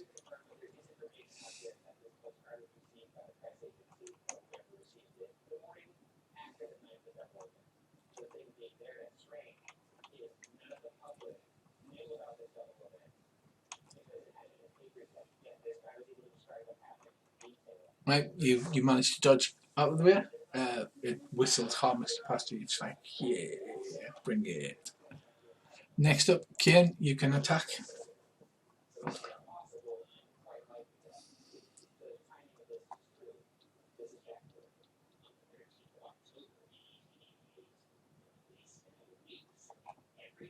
That's a success. You can't parry abdomen.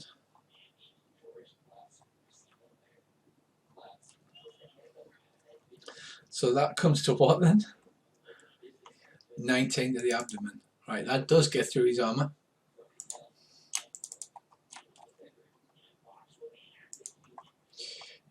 Abdomen. So that leaves 13 to go through. He can't parry because of his fumble result. He's at -6. He collapses to the floor, but his abdomen, you didn't quite cut him in twain. 2 more points of damage from somewhere and you'd have cut him in twain.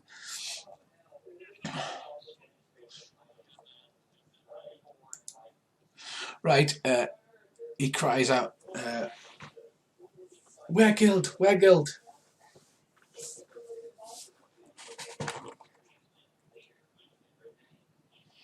So,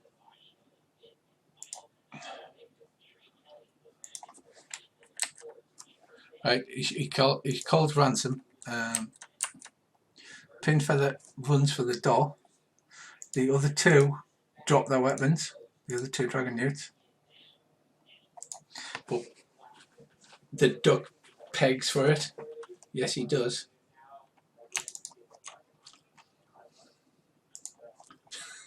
Okay, trying to avoid a waxy floor plus pool balls. Let's have a go. That should be good for a laugh.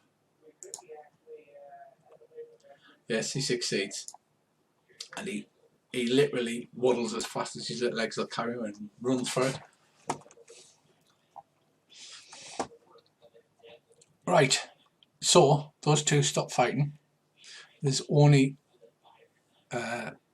his massive dragon arm.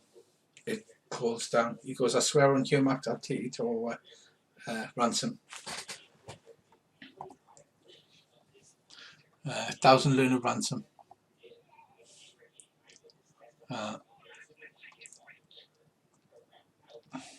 Right, so next up, right, he has surrendered because you've just totally fucking owned his face. Brissy, what do you want to do? He's running like duck.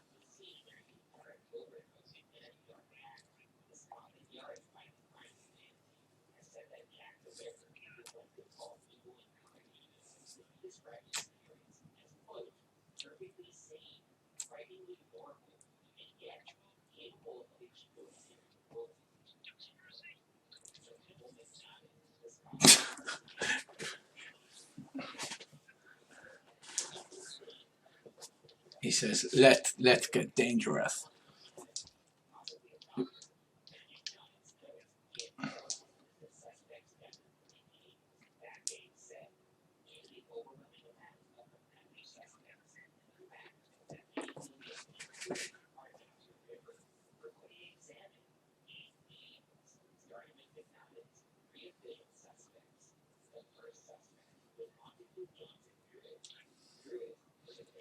Right, okay, Croden and Tony.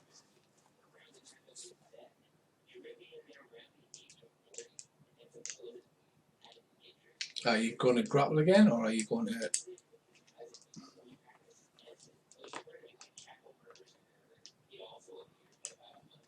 Right, go on. Right, you successfully grab the baboon. In what location?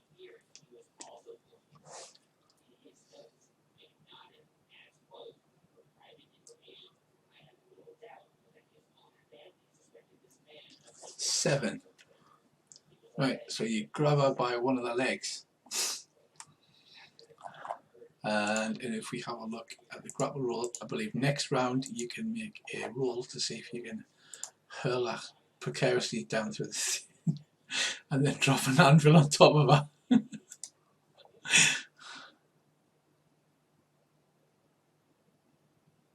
It's gone on a bit later than I thought. Do you want to finish this off, or does anybody need to go?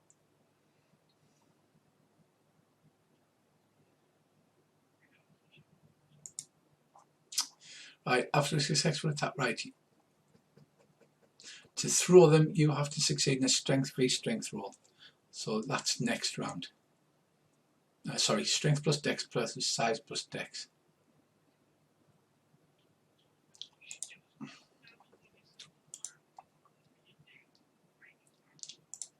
Right, Narami's next. He's surrendered. Bourbon is running away. And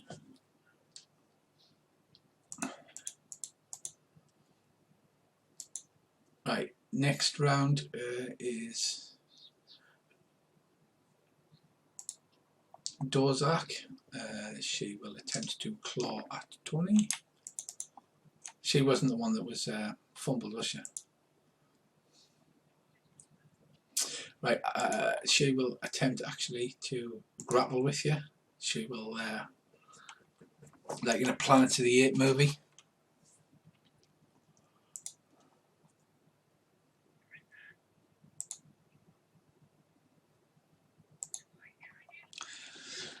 And she fumbles with a roll of 100. 75. Natural weapon fumbles. Vision blocked. Fumbler cannot see for 1d3 rounds.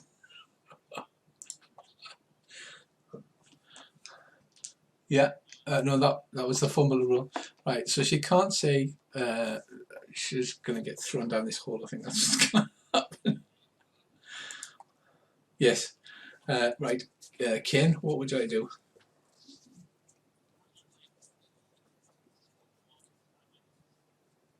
Yeah, they drop their weapons. As soon as he called ransom, he seems to be the boss. Those two immediately dropped the weapons as soon as he said.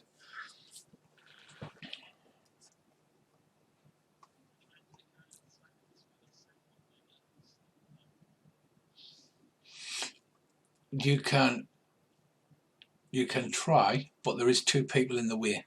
Bracey's in the way, and the dragon newt's in the way because he is only a little duck.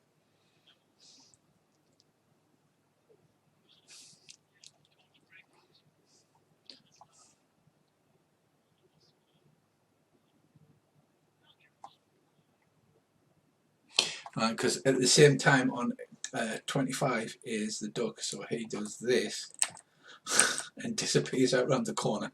You can just hear the sound of flapping feet. Right, Zarbin has surrendered, so it's basically down to Tony. Now you need to roll a strength v size to throw the baboon who can't see. You managed to strength plus size and you fail. You still have a hold of her, but you're like wrestling. Just get going. That's Tony is wrestling a baboon. Why the God's name is he wrestling a baboon? Right. Right, so basically we don't need to go through the combat rounds now because there's only one combatant and Tony who are having a wrestling contest. What do you in general want to do? The duck and the one surviving baboon have legged it.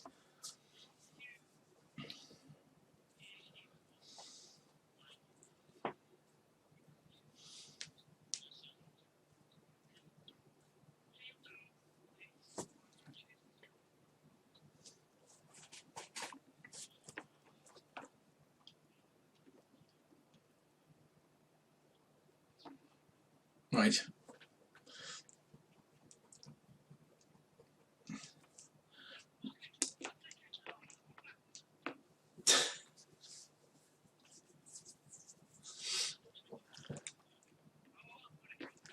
You're not going to catch the duck, I bet.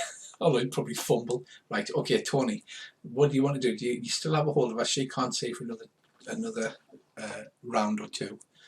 Are you going to attempt to throw her down the hole and drop an anvil on her? Strength plus dex versus size plus dex. Right, okay.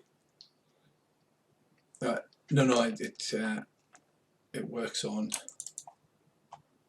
Add your strength and size together. Oh, she's only size 11, she's smaller than you. So that's a 19. So add your strength and size together. Sorry, strength and dex versus a 19. No. So add your strength and dex together and tell us what it is. Versus 19. Right, you succeed with an 80. You pick her up and throw her down the hole. She goes wah and takes d6 falling damage.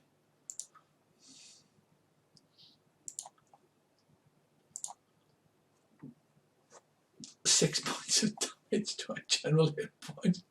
She crashes to the ground. Okay, as you can see, there's the anvil.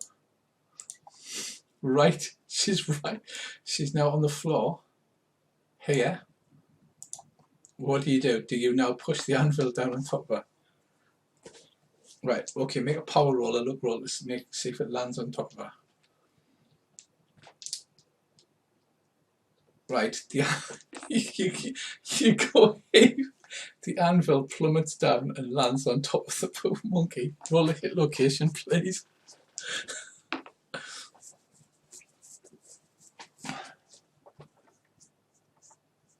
It's got to be head, hasn't it? Roll a d20, please. Yes, you're the anvil pusher. 10, abdomen. Right, this sickening crunch the anvil lands on her abdomen. She passes out. You hear the thud of the anvil in the next room and the sickening crushing noise.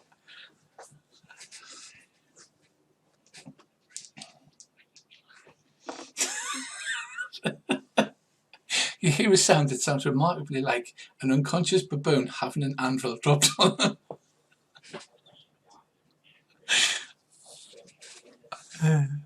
Right, so that basically is that. The duck is going to try and run away and hide. Right, it got a 6, Earl, if you want to do an opposed test on your spot to see if you can see it before he runs away. But he did get a special success, so you need a special.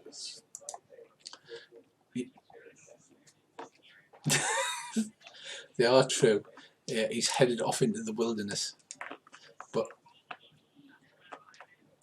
so that is for another day. But he does. Have you rolled your scan? You need a special scan to actually see him because he rolled a 6.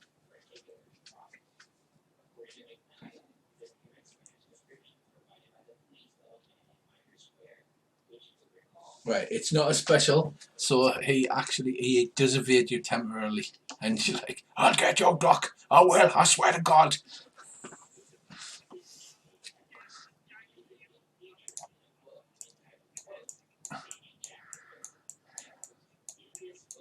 Yeah. Right.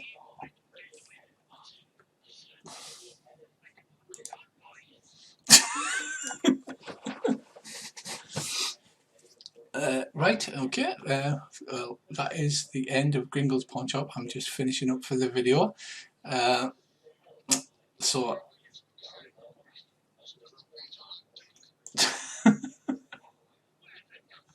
so, thank you all for playing.